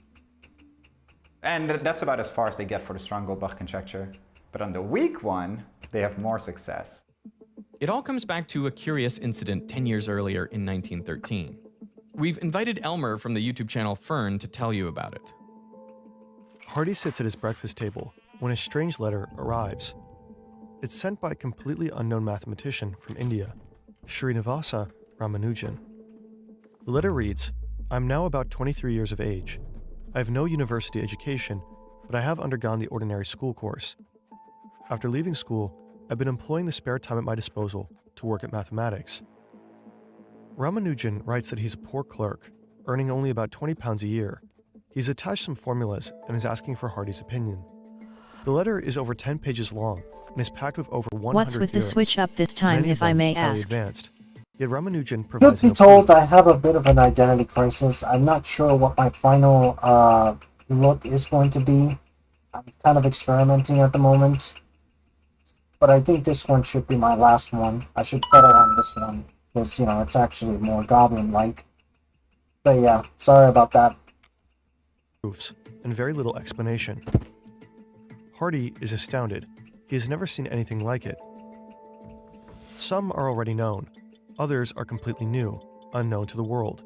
And then there are results that seem impossible, like that the sum of all positive integers up to infinity is negative 1/12. How did he come up with this? Hardy shows the letter to Littlewood. The two stay up until midnight, going through the manuscript, debating whether the mysterious author is a genius or a fraud. But it sounded like Hardy felt these couldn't be crank results because you couldn't imagine them if you were just a crank. They're too fantastical to be the work of that kind of second-rate mind. Only a really phenomenal, off-the-chart genius could have come up with them. So Hardy writes back. The rigorous and strict mathematician he is, he asks for proof. Ramanujan, however, is nothing like Hardy. He works on intuition, often guided by dreams. He would just see the result, or in some mystical versions of his own telling, he would say that his personal goddess Namagiri would come to him in his dreams and write the formulas. If you want to on his have a tongue. talk about your identity crisis, dim me after On his stream tongue is the if you version want. I've sometimes heard, I but would in any love case, to. you planted it in his mind. An equation for me has no meaning, unless it expresses a thought of God. Ramanujan never really learned how to provide proof to his theorems, so Hardy urges him to come to Cambridge to explain them in more detail. But there's a problem. Ramanujan I is kinda a wanna devout talk Hindu. about that His myself faith too. forbids him from crossing the sea. Yeah. Then, one night, his mother has a dream. A goddess appears and tells her to let Ramanujan fulfill his destiny. Convinced by the vision, she gives her blessing, and so Ramanujan finally sets out for England. In Cambridge, Hardy and Ramanujan start working together. I mean, I'm going to get choked up thinking about it. It's such a beautiful sentiment. Trying to remember how Hardy put it. It's something like he thought, on a scale from 0 to 100, maybe he's a 10. Littlewood is a 30, like Ramanujan is an 80. Some kind of crazy thing like that. So he knew that Ramanujan was special. Didn't expect to get emotional for you, but this is what I do when I think about Ramanujan. But his new life in England is harsh. He's not used to the climate, he's not used to the food, and war is ravaging. It will become one of the darkest chapters of his life. If you want to know more about Ramanujan's struggles and what made him such a genius, there's an upcoming video on our channel, Fern. While Ramanujan struggled, Hardy and he did make a breakthrough. Around 1917, they invented what's known as the circle method and used it to tackle different problems in number theory. Hardy and Littlewood later developed this idea further, and for the next 100 years, this would be the main method to tackle the weak Goldbach conjecture. But let's remind ourselves of the problem. We're trying to prove that we can always write an odd number, large odd number, as the sum of 3 primes. Call it P1, P2, and P3. But just like before, we don't only want to know whether it's possible, but in how many different ways it can be done. So Hardy and Littlewood imagined a counting machine of sorts. As input, it would take all possible combinations of 3 prime numbers smaller than n. For each combination, it would add them up and check if that sum is equal to n. And if it is, the machine increments a counter by 1. But if not, the machine does nothing. It goes on to the next combination. Let's do an example. Say n is 11. Well, the machine first checks the primes 2, 2, and 2, adds them up to get 6, which is not equal to 11, so the counter stays at 0. Next it tries 2, 2, 3, which is 7, so again it does nothing. And it keeps cycling through until it hits 2, 2, 7, which is equal to 11, so now the machine increments the counter by 1. As it keeps running through primes, the counter increments only one more time for 3, 3, 5. So in total, there are 2 ways to write 11 as the sum of 3 primes. But how would you go about building this machine out of mathematics? Because that is exactly what Hardy and Littlewood did. Their technique is so ingenious, I want to take you through it step by step. It starts with the function e to the I theta. This function just traces out a unit circle in the complex plane. The angle theta determines how far around the circle you are. Now imagine that theta is restricted to be some multiple m of 2 pi. And since 2 pi is one complete revolution, it doesn't matter if m is 0, 1, 2, 3, or any integer, a vector from the origin would always point in the same direction, to the right. But now Hardy and Littlewood multiply the angle by alpha, where alpha is just some number between 0 and 1. You can think of it as a slider. So if m equals 1 and you increase alpha from 0, well, the vector slowly makes one full rotation. If m equals 2, the vector will move around faster and make 2 full rotations. And this keeps going for higher values of m. Now imagine taking all possible values of alpha simultaneously, and then averaging out all of those vectors. Mathematically, we can write this as the integral from 0 to 1 of e to the I 2 pi alpha d alpha. So what happens? Well, this vector cancels with this one on the opposite side, and this one with that one, and the same thing happens with all the vectors. So averaging them, we get 0. The same thing happens if m equals 2 or 3 or 4. This integral will give 0 for all values of m, except a single case. If m equals 0, then we have e to the 0, which equals 1.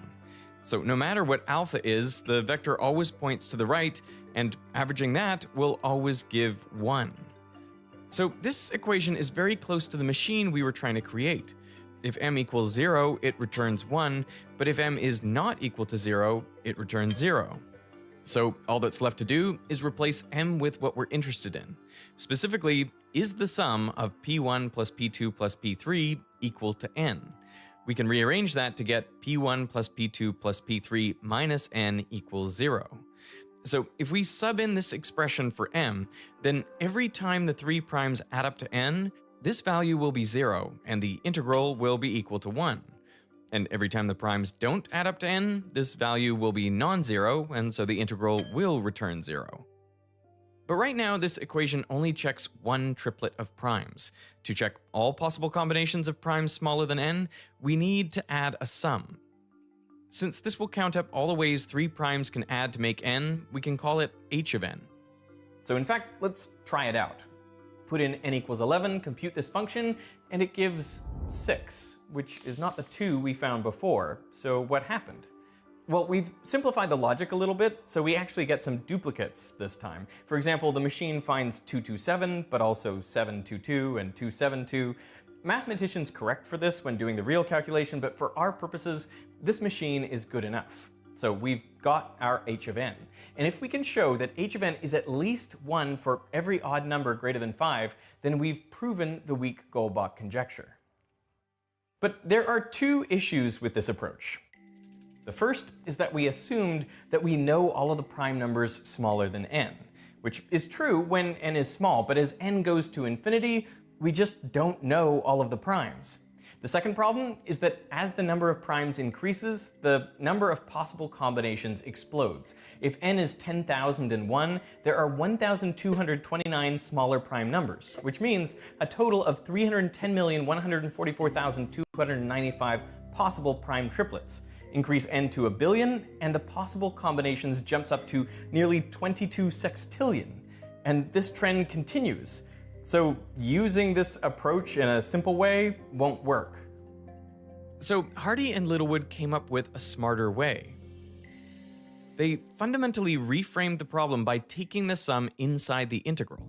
Rather than checking all possible combinations of prime numbers by brute force, they now analyze the collective behavior of all the primes at once. To see how this works, take a look at the equation.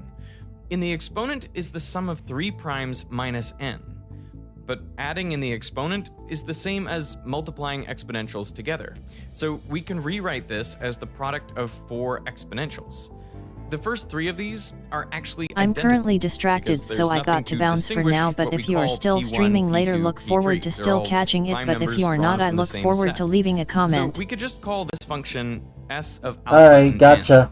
and we can Take multiply care. it by itself 3 times, or just cube it. By doing this, h of n is now a function of just 2 things. E to the minus I 2 pi n alpha, which is just a complex number that you could compute, and this new function s of alpha and n. What is this function? Well, let's do an example. Again, say n equals 11.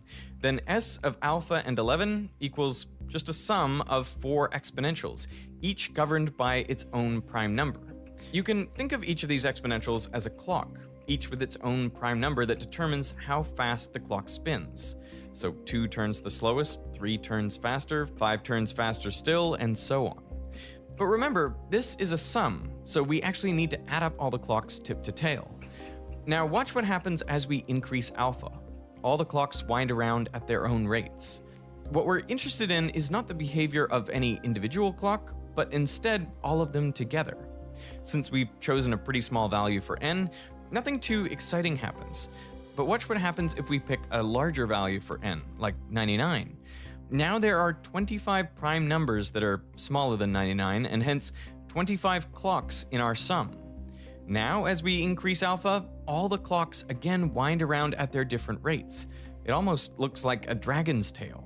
And for a while, everything seems kind of chaotic, circling around the origin. But then, when alpha hits 1/6, the tail unwinds.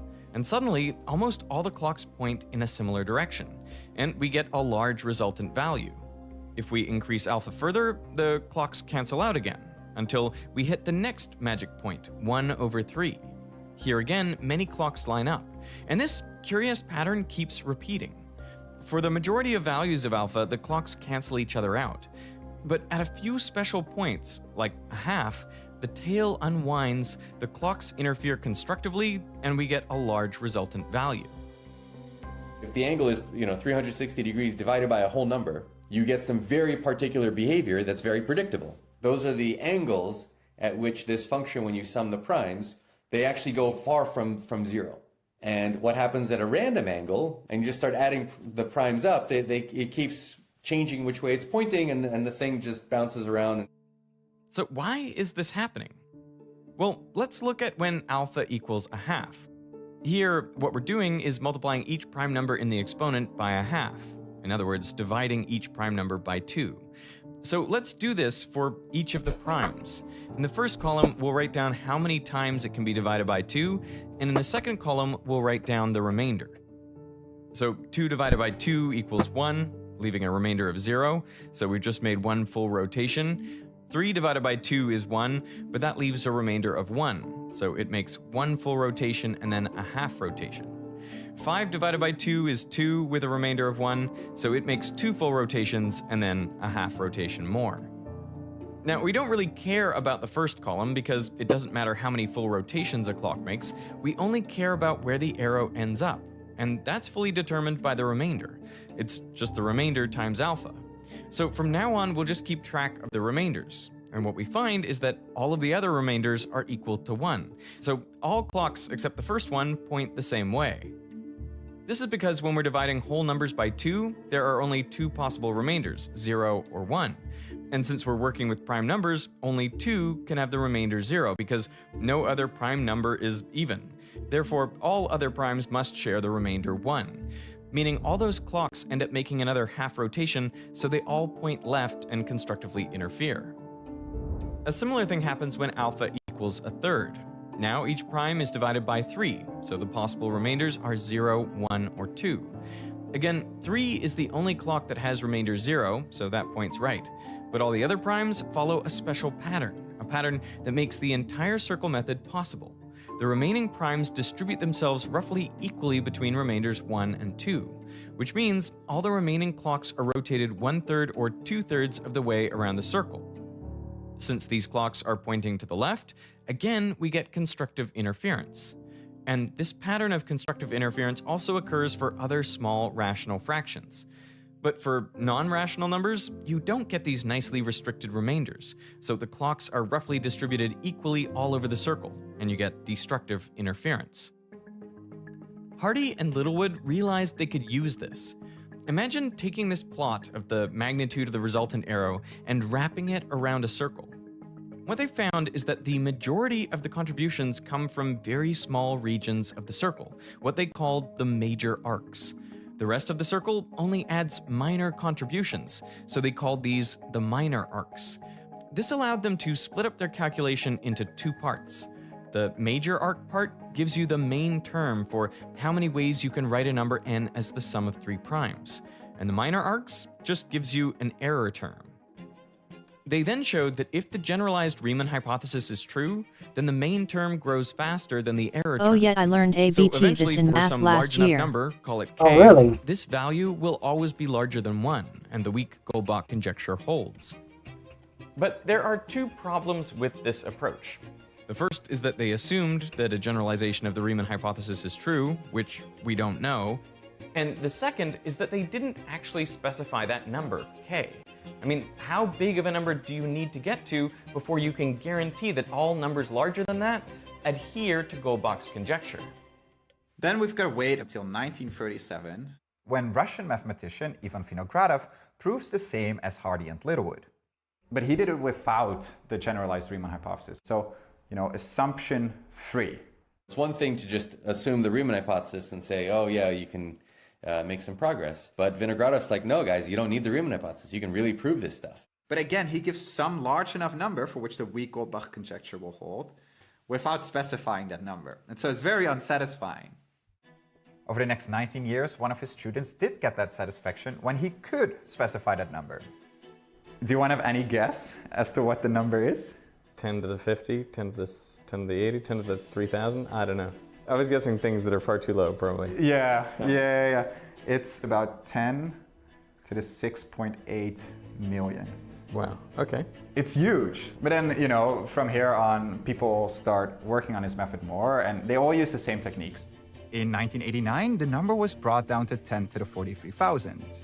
Next, it dropped to 10 to the 7,194. And by 2002, it had dropped all the way down to 10 to the 1,346. Now, that seems so much smaller than what we had before, but if you compare it to how many, protons there are in the universe, which is 10 to the power 80, that's not something you can check by computer. It's absolutely, absolutely hopeless. Even if you turned the whole universe into a computer, you would still have no chance of solving this. So it really needed to get dragged down. This is roughly where the problem stood in 2005, when Peruvian mathematician Harold Helfgott became interested in it. He was reading papers about the weak Goldbach conjecture and new techniques that were being developed. So these were the cutting edge techniques at the time. He was reading it and he thought, I can do better. I'm having some ideas of how to do better. And it took me a couple of weeks to get better. I think it's not still good, strong enough to revolutionize everything, but to make real progress. So he gets to work, and within a couple of weeks, he's got better estimates than that in the paper. So now he's getting more confident, like, okay, I got this. Of course, I was a bit naive. I underestimated some difficulties elsewhere. To solve the problem, he realized he needed to do two things. One, get the computational number as high as possible. And two, get the constant down as much as he could, which is where the difficult math comes in.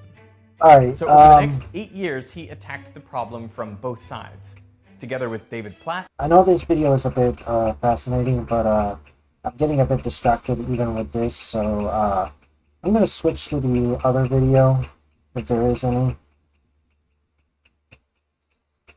You know what? I'm going to respond to the disturbing psychic... Well,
Welcome back to the Papa Meat.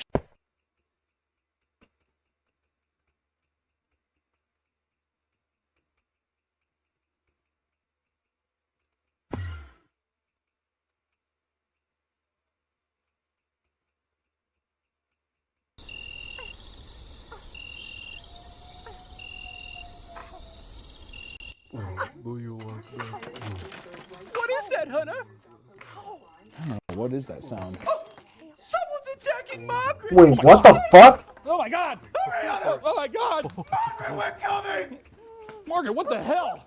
I could have swore I heard something. What is... Ugh. What's all this sticky stuff on the floor? Oh my god. It's Chum! Ew, what the fuck is chum? Oh, Margaret, it's leading to the door. Did you let somebody inside? Oh my god, I'm telling Grandma! Oh, no! Don't tell her, please! Hello? WTF.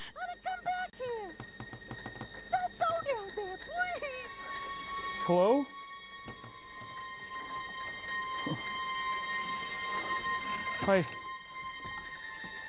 I know someone's down here. Oh, I really shouldn't be down here. I know someone's here. God damn it. God damn it, I'm not supposed to be down here. Hello? It's so dirty in here. God. Who is that? Grandpa? Grandpa, is that you? Wait, is that supposed to be a machine? There's no one in here. Like one of those fortune-telling machines? Oh, right. G9, I'm gonna dedicate this one for you. It's a short, so... yeah. A while ago, I made this swamp log diorama to show off all my Lego frogs, but I was still missing 2 colors. Until today. A little box. But it's what's in the box that's important. What's in the box? Don't mind Mr. Chimp, let's see what else is in here. First, we have the tan frog, which appears only in this 2019 set. And then, the famous transparent Oh, green I've frog seen this from the before. I Belleville love era. it. Fun fact, every single color of Lego Frog has a real-world variant, and that includes the transparent green frog, also known as a glass frog, which is in fact see-through. And with my final 2 frogs in place, I've completed both the frogs and the spacemen. What's that? They just released 2 new spacemen? And they put out the helmet and air tanks for the dark blue one? And a light blue torso? It never ends! A while ago, I made this swamp log diorama to show off all my Lego frogs, but I was still missing 2 colors. Until today. A little box. But it's what's in the box that's important. What's in the box? Don't mind Mr. Chimp, let's see what else is in here. First, we have the tan frog, which appears only in this 2019 set. And then, the famous transparent green frog from the Belleville era. Okay, I already repeated that. You're warned! You're warned! What the fuck? What are you doing here? What am I doing? I live here. What are you doing here? Your grandpa bought me. Whoa, from like a dark carnival or something? From Toys R Us. Oh, yeah, makes sense. He liked that place. Hey, can I ask you a question? Did you f my oven upstairs? No. Okay. I conjure love and I make chum. So what, are you like a fortune-telling machine or what? I mean, what the hell is this? What's this whole gimmick? I don't get it. I am Dale, the Magnificent. I see past, present. And future? Oh, and future. Well, will you show me my past, present, or future, Dale? It will cost you everything. Oh my God. Well, what do I have to do? You must pay 1 quarter. That was extremely lackluster. 1 quarter? Did you go, fine. I have a fucking quarter right here. Let me gaze into my ball. Don't look, don't look. Sorry. For my eyes only. Okay, no good.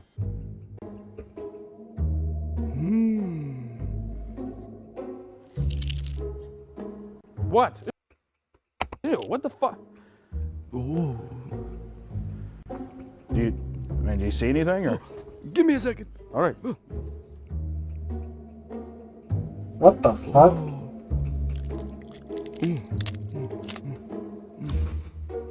I got shit to do today, it's man. Bad! It's all bad! The future? My future's gonna be bad?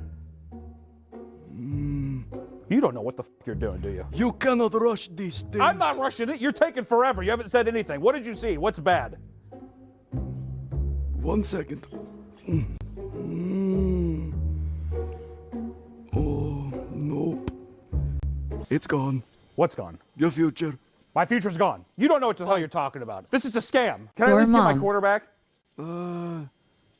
I am saving up for a new car. I'm getting out of here. I'm getting out. Wait! Take me with you! Please! Stop, Dale. Please! You're a con artist! I want to make chum. Will it be in my future? Let's see. Oh! Welcome back to the Papa Meat channel. How you doing? Come on in and sit on down because we are, life is tough. The future is bleak. And sometimes you want to know that future, right? Because we all know that life can be tough sometimes. It's easy to let the world get you down. And often when people are desperate need of hope, they're willing to do almost anything to get hope. In a situation like these, people turn to psychics and fortune tellers. All throughout history, people have enlisted the help of these supposed clairvoyants in order to gain insights into their lives, right? And maybe they want to know if they'll find love. Perhaps they want to speak to a loved one that passed away. Or maybe they just want to become a goddamn billionaire. Essentially, these fortune tellers make a living off giving people that hope. Many chastise people in this field for taking advantage of desperate people falling on hard times or claiming it's all theatrical performances which provide no real benefits. Others swear by it, claiming their readings are shockingly accurate. So today, thanks to Dale, we're going to talk about the wild world of psychics and fortune tellers. But as always, as first, what exactly are psychics and fortune tellers? I don't know. What are they? I don't know. What could they possibly fucking be? Well, there are clear differences between fortune tellers and psychics. They share the same goals, providing clarity and guidance to those struggling through times of uncertainty. Fortune tellers predict what is going to happen in your near or long-term future through the use of astrology and various tools and rituals. For example, maybe scrying with a crystal ball. That's what Dale does. This is my orb. I'm looking into my orb. When you get into a crystal ball, calming the mind until you enter a trance-like state to the point of perceiving images and scenes within the ball that can be interpreted by the fortune teller. Like if I had a ball here. Let's see, I'm gonna give everyone who's watching this video, I'm gonna show you what I see inside my ball for your future. Oh, come on. Don't be cynical. Uh-oh. Or you can move on to palm reading, which is using lines and curves on your hand, of your palm of your hand, to determine your future. I don't know how they do that. That's all the information I have. I'm not sure. They just read it along and they feel the grooves and here, I'm gonna show, what does my palm say? Or you can do tea leaf readings. Pretty sure that was in Harry Potter. When a fortune teller uses the patterns of tea leaves at the bottom of a cup, matching the shapes to celestial symbols in order to tell your future, right? But the most popular... Okay, I'm gonna really see this because I really want to see the food theory one. I'll see that later. But I am a Burger King fan, so there's no fucking way I'm skipping this one. Look at this Whopper. Now look at this Whopper. Does this Whopper make you want to buy that Whopper? No, you would feel lied to. And Burger King just got into some hot water because of it. Oh my Hello, god. Internet. Welcome to Food Theory, the channel where having it your way doesn't lead to legal ramifications. But I can't say the same thing about Burger King though. Back in March 2022, 19 folks from 13 different states formed a class action lawsuit against Burger King, alleging that their IRL Whoppers don't measure up to the juicy, fresh, delectable Junior looking double Whoppers in triple their Whopper. advertisement. Flame grilled taste with perfect toppers. You know what? I'm just gonna play it.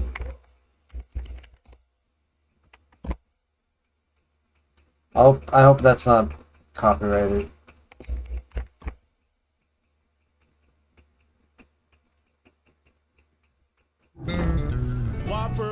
Yes, sir. Whopper, junior, double, triple Whopper, flame grill taste with perfect toppers. I rule this day. Lettuce, mayo, pickle, ketchup, it's okay if I don't want that impossible or bacon Whopper, any Whopper my way. You rule your season today at BK. Have it your way. Oh god, that is so iconic that it became a meme. They were saying the king is exaggerating the size of his meat. Slay. Am I right? They claim Burger King is using oversized meat patties and ingredients in their ads and menu displays to make it appear that the burgers are approximately 35% larger in size with nearly double the amount of meat. Now, if your first instinct hearing this was, yeah, duh, it's an ad, you'd be on the same page as most other judges that have thrown out similar cases over the years. I mean, what are Burger King, McDonald's, and Wendy's supposed to do? Use their real burgers for ads? No one would ever go back. But what makes this lawsuit notable is that the judge presiding over the case has decided that the claims might actually have some merit. Instead of throwing the case out like so many others have done, the judge is having it his way and making the king stand trial and defend his burgers. So today, I want to look into whether or not his monarchy will crumble. Does it actually look like BK broke the law, or is this lawsuit just a greasy, fast food, fast cash grab? Like I mentioned, BK isn't the only fast food or fast casual establishment that's been hit with a lawsuit alleging deception. In May 2022, a man filed a lawsuit against McDonald's and Wendy's for unfair and deceptive practices due to false advertising in their ads and on their menus. The burgers, he claimed, were the most egregious, and accused Wendy and Ronald of undercooking their meat to make them appear 15 to 20% larger than the beef patties that were actually served to customers. Since I mean, that one's pretty close. I can't say that, so I think that one's close. Right. I think if there's one burger place where the burgers are kind of accurate, I think it's, I mean, Wendy's is definitely a lot smaller than usual. McDonald's, I don't have a lot of experience with them. I think the only time where it was probably accurate is actually this this place called Church's Chicken. Chick-fil-A. Chick-fil-A is also another one that where it was accurate. There was nothing wrong with that. But yeah, I think I ate one of those spicy burgers, chicken burgers that they had. It was pretty good, not gonna lie. But yeah, crap. I mean, the burgers that I had at Burger King were fairly accurate nowadays. Then again, I live in Puerto Rico, so maybe the food quality over there is a lot better than it is in America. I've definitely heard stories from Puerto Ricans that that the food over in America is a lot worse than it is in Puerto Rico, so that could just be a Puerto Rican thing. So that most likely could be the reason. Otherwise, I don't know. I've had interesting fully burgers. cooked patty Yeah. What kind of burgers? these tend to shrink and look less appetizing. Likewise, Taco Bell was hit with a lawsuit by a guy claiming that they used double the meat in their photos and commercials during 2023 when certain ingredients, like meat, were struck by inflation, causing prices to go up and customers to look to Taco Bell for a cheaper alternative. But the Mexican They are just pizzas, flat Crunchwrap and sad Supremes, looking. and various other menu items appeared to have significantly less meat, beans, and other fixins than they do in the ads. Starbucks was accused of skimping on fruit ingredients in their refreshers. Buffalo Wild Wings was accused of not using meat from a chicken's actual wing in their boneless buffalo wings. Subway was accused of using 200% less meat in their IRL sandwiches. And the list goes on. Oftentimes, like in the cases of McDonald's and Wendy's, the judge will throw out the case, citing that the reasonable average customer would most likely not be misled by advertisements, and that the images of food put forth by these chains were no different than other companies' use of visually appealing images to foster positive associations with their products. Translation: everybody exaggerates their product in ads, and most people know that. But the lawsuits against BK and Starbucks were allowed by judges to move forward, denying the respective establishments' motions to dismiss their trials. In the case of Starbucks, the judge determined that a significant portion of reasonable consumers would assume that all of their refreshers contained real fruit based on their menu signs and advertisements. And it seems that the judge facing down the Burger King is heading down the same road. The lawsuits against B-Dubs and Subway are still pending, but if Burger King and Starbucks are found guilty of deceiving their customers, we might start seeing a shift in how these false advertisement cases are handled. So what exactly is the line between deception and reasonable exaggeration? At what point does an appetizing advertisement become a straight up lie? And what are the parameters already in place to prevent these companies from going too far? To start answering some of these questions, it's helpful to understand the history of staging food for consumers' eyes. In the 1930s, color film photography allowed food to be captured realistically, almost exactly as it appeared to the naked eye. Advertisers started using color around this time in images of their products, and cookbooks began implementing colorful images into the pages of their recipes, bringing dishes to life that were formerly dull in black and white. Commercial food photography blossomed as a new career path, and companies found that their goods sold better when their customers could actually visualize what an all-American Thanksgiving dinner would look like. But it didn't take long for advertisers to realize that they could exaggerate a little bit to get consumers even more excited about their products. Food and beverage brands began implementing behind-the-scenes tricks to get the food in their images to look even better than the real thing. Like Yeah, they use glue for the most part. That's usually a common ingredient they use to fake the food. And yeah, that's what it looks like. And they use glue, they use all kind gasoline, they also use that. You know, all kinds of chemicals that they use to make it a certain look.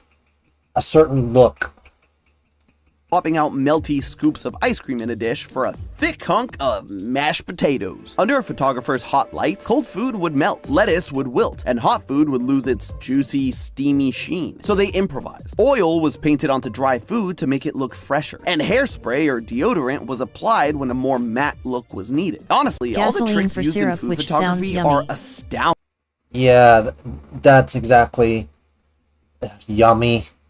You know what? It reminds me of this meme of anime girl drinks gas. Yeah, it reminds me of this meme.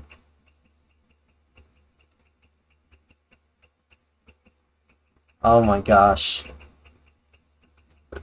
Is that what you meant by yummy? Oh god.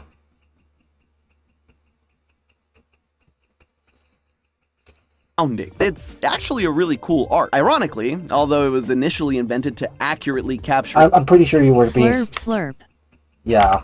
An image of real life, the introduction of color development ultimately led to less of an interest in realistic, authentic depictions of food. A homemade hamburger just wasn't as appealing to look at as a burger expertly crafted by an art director, and consumers started gravitating to brands that showcased their food in an idealized way, the way folks wanted their food to look like, even if it wasn't true to life. This shift completely changed the way humans engage with the meals they ate. It was no longer enough to simply taste a delicious meal. People wanted to savor these dishes with their eyes too. Chefs began to consider the preparations of their meal as seriously as they considered the flavors, learning to create visually appealing plates that were a feast for both the eyes and the stomach. Food stylists likewise began to experiment with different props, backgrounds, and lighting to enhance and highlight different colors and textures. Food photos were staged to tell a story about the preparation, origin, and cultural significance of their subjects, allowing consumers to immerse themselves fully in the dining experience. Brands today are still using these exact same techniques, but advancements in technology have only expanded their playing field. Once upon a time, it was enough to sell an ice-cold bottle of Coca-Cola in a flat black and white image. Now, Coke has a CGI polar bear in a bright red Christmas sweater convincing you to drink a glass. Today, yeah, I think nowadays they actually tampered with AI, and yeah. I don't think it was that successful. I may as well get to that code.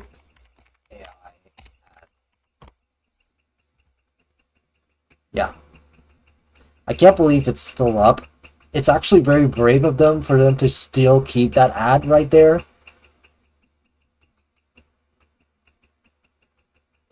Yeah, so here it is.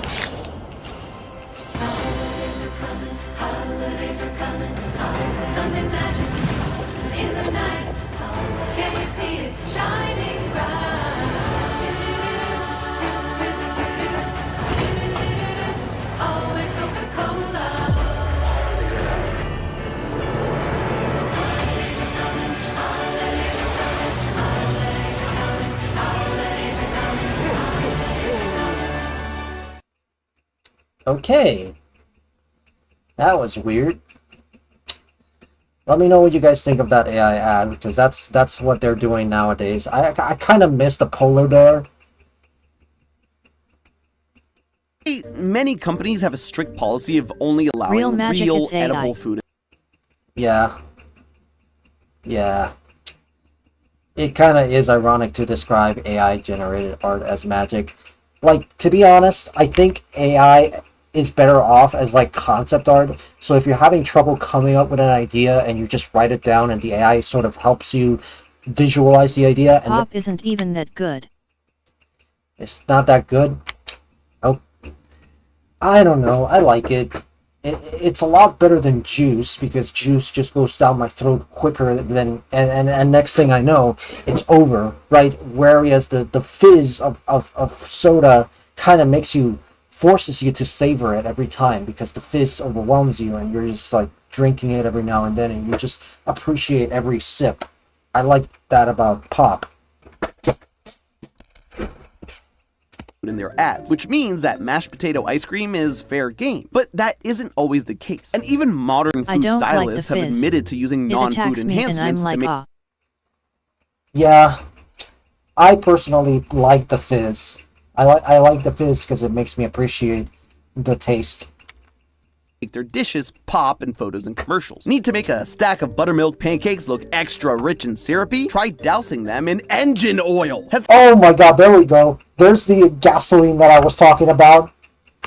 To using non-food enhancements to make their dishes pop in photos and commercials. Need to make a stack of buttermilk pancakes look extra rich and syrupy? Try dousing them in engine oil. Has the skin of your Thanksgiving turkey started to dry out after the third day of shooting? Slap a coat of wood varnish on there to make it look moist and golden brown again. Cereal looking soggy after soaking in milk? Replace that milk with an inedible combination of water and PVC glue to keep your Cheerios looking fresh on film. Then there's all the sneaky props used in stage aging to make the food appear flawless. If you've ever wondered why the burgers you grill at home look lackluster, it's probably because you're not wedging pieces of cardboard or chunks of a makeup sponge between toppings to make them look less droopy. You're also probably not painstakingly gluing the perfect amount of sesame seeds to the top of your bun, nor are you using a blowtorch on the edges of the cheese to get that perfect melt. Some food stylists even choose to undercook the burger meat to make it look bigger and fresher, and others might soak the meat in oil to make it look like it's dripping in savory juices. And the list goes on. Legally, there is a limit to how much brands and advertisers are allowed to blur the line between real food that's been expertly styled and a Frankenmeal presented as an edible dish. Section 5 of the Federal Trade Commission Act prohibits unfair or deceptive acts or practices. And in the case of food products, any false advertisement that is misleading in a material respect. Likewise, the Federal Food, Drug, and Cosmetic Act prohibits any labeling that is false or misleading in any particular way, which basically means that food manufacturers have to list the actual ingredients used and cannot make false claims about their food that have no basis in reality. For example, you can't lie and say that your cookies have less calories or sugar than they actually do just to sell them. You have to list the accurate calorie count and amount of sugar used. And the same legally goes for fast food restaurant advertisements, menu boards, and commercials. You can't trick diners into ordering a meal based on an image of a food item that doesn't exist in real life, which is why Burger King could be in hot water if these lawsuit claims are true. As consumers, we're expected to understand that any product is going to look a little better in an ad than it does in real life. But that line isn't always clear. It isn't always obvious when an advertisement is lying. Yeah. Most of us aren't carrying around a scale to make sure our drive-through burger weighs exactly a quarter pound. According to the King, all their Whoppers are 4-ounce patties served on 5-inch sesame seed buns. Using the bun as a baseline, we can attempt to estimate just how much bigger the advertised burgers appear to be against the IRL burgers served. In this ad, the patty advertised has a diameter of about 6 inches. Just look at how the meat hangs out over the buns. This means that the area of the patty being advertised is roughly 28.27 square inches. Now, let's pull up some of the IRL burgers in question here. First, So we mental have this health burger, wellness which check, looks how to have is a yours? 4.5-inch diameter. I'm doing making great.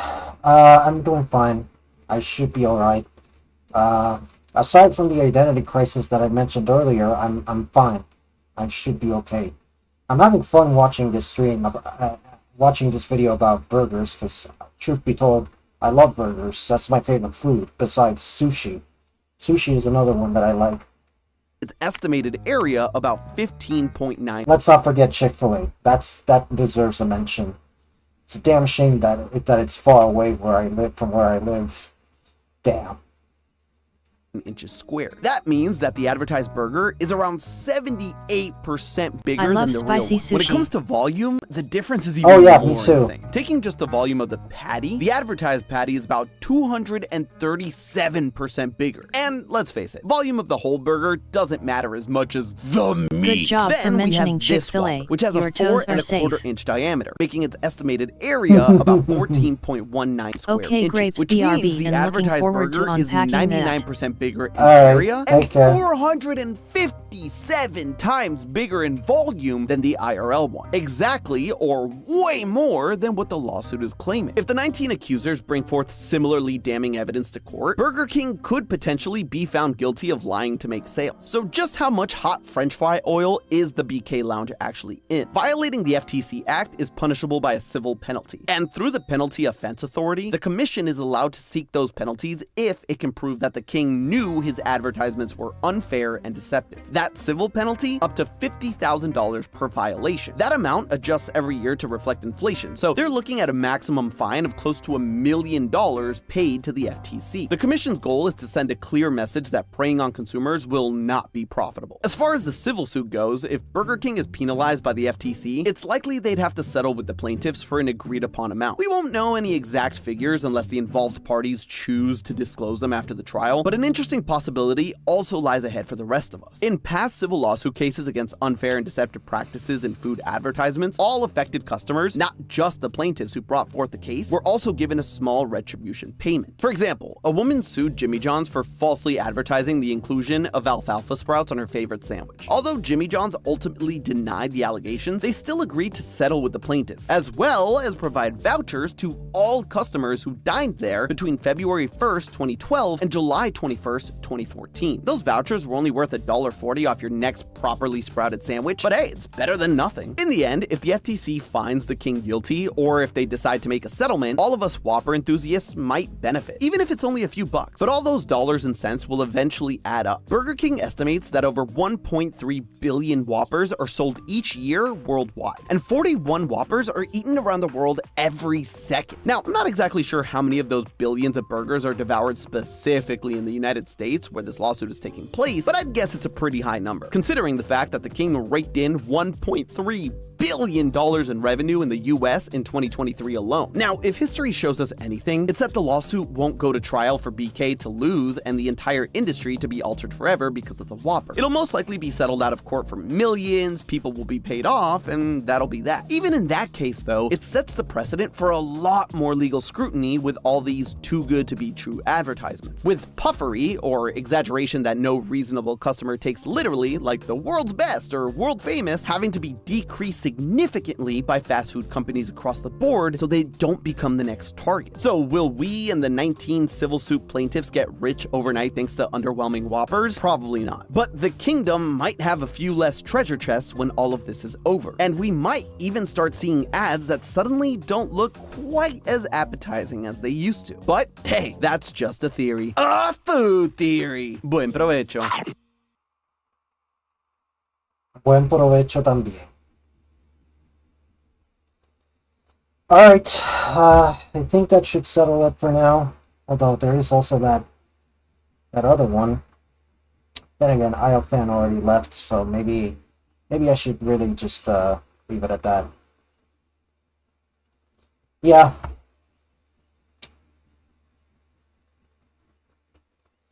Alright. Anyway, thank you all for watching. I appreciate the... Okay, I may as well just talk like a normal person. Yeah, I appreciate you guys basically visiting here and to watch alongside me. Thanks for the stream. Yeah, no, thank you for the clip too. I love that review. I ended See up... ya and happy birthday to me. oh yeah, happy birthday. Happy birthday. Wait, is it today or tomorrow?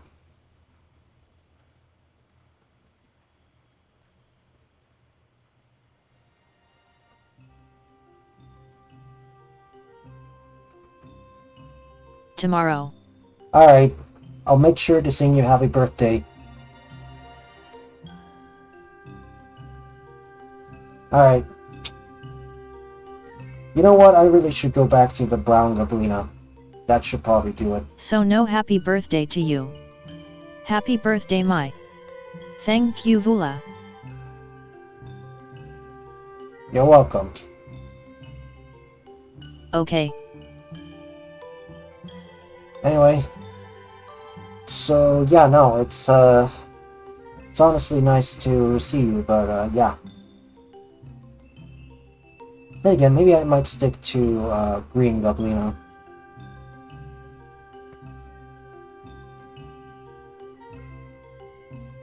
Anyway, take care.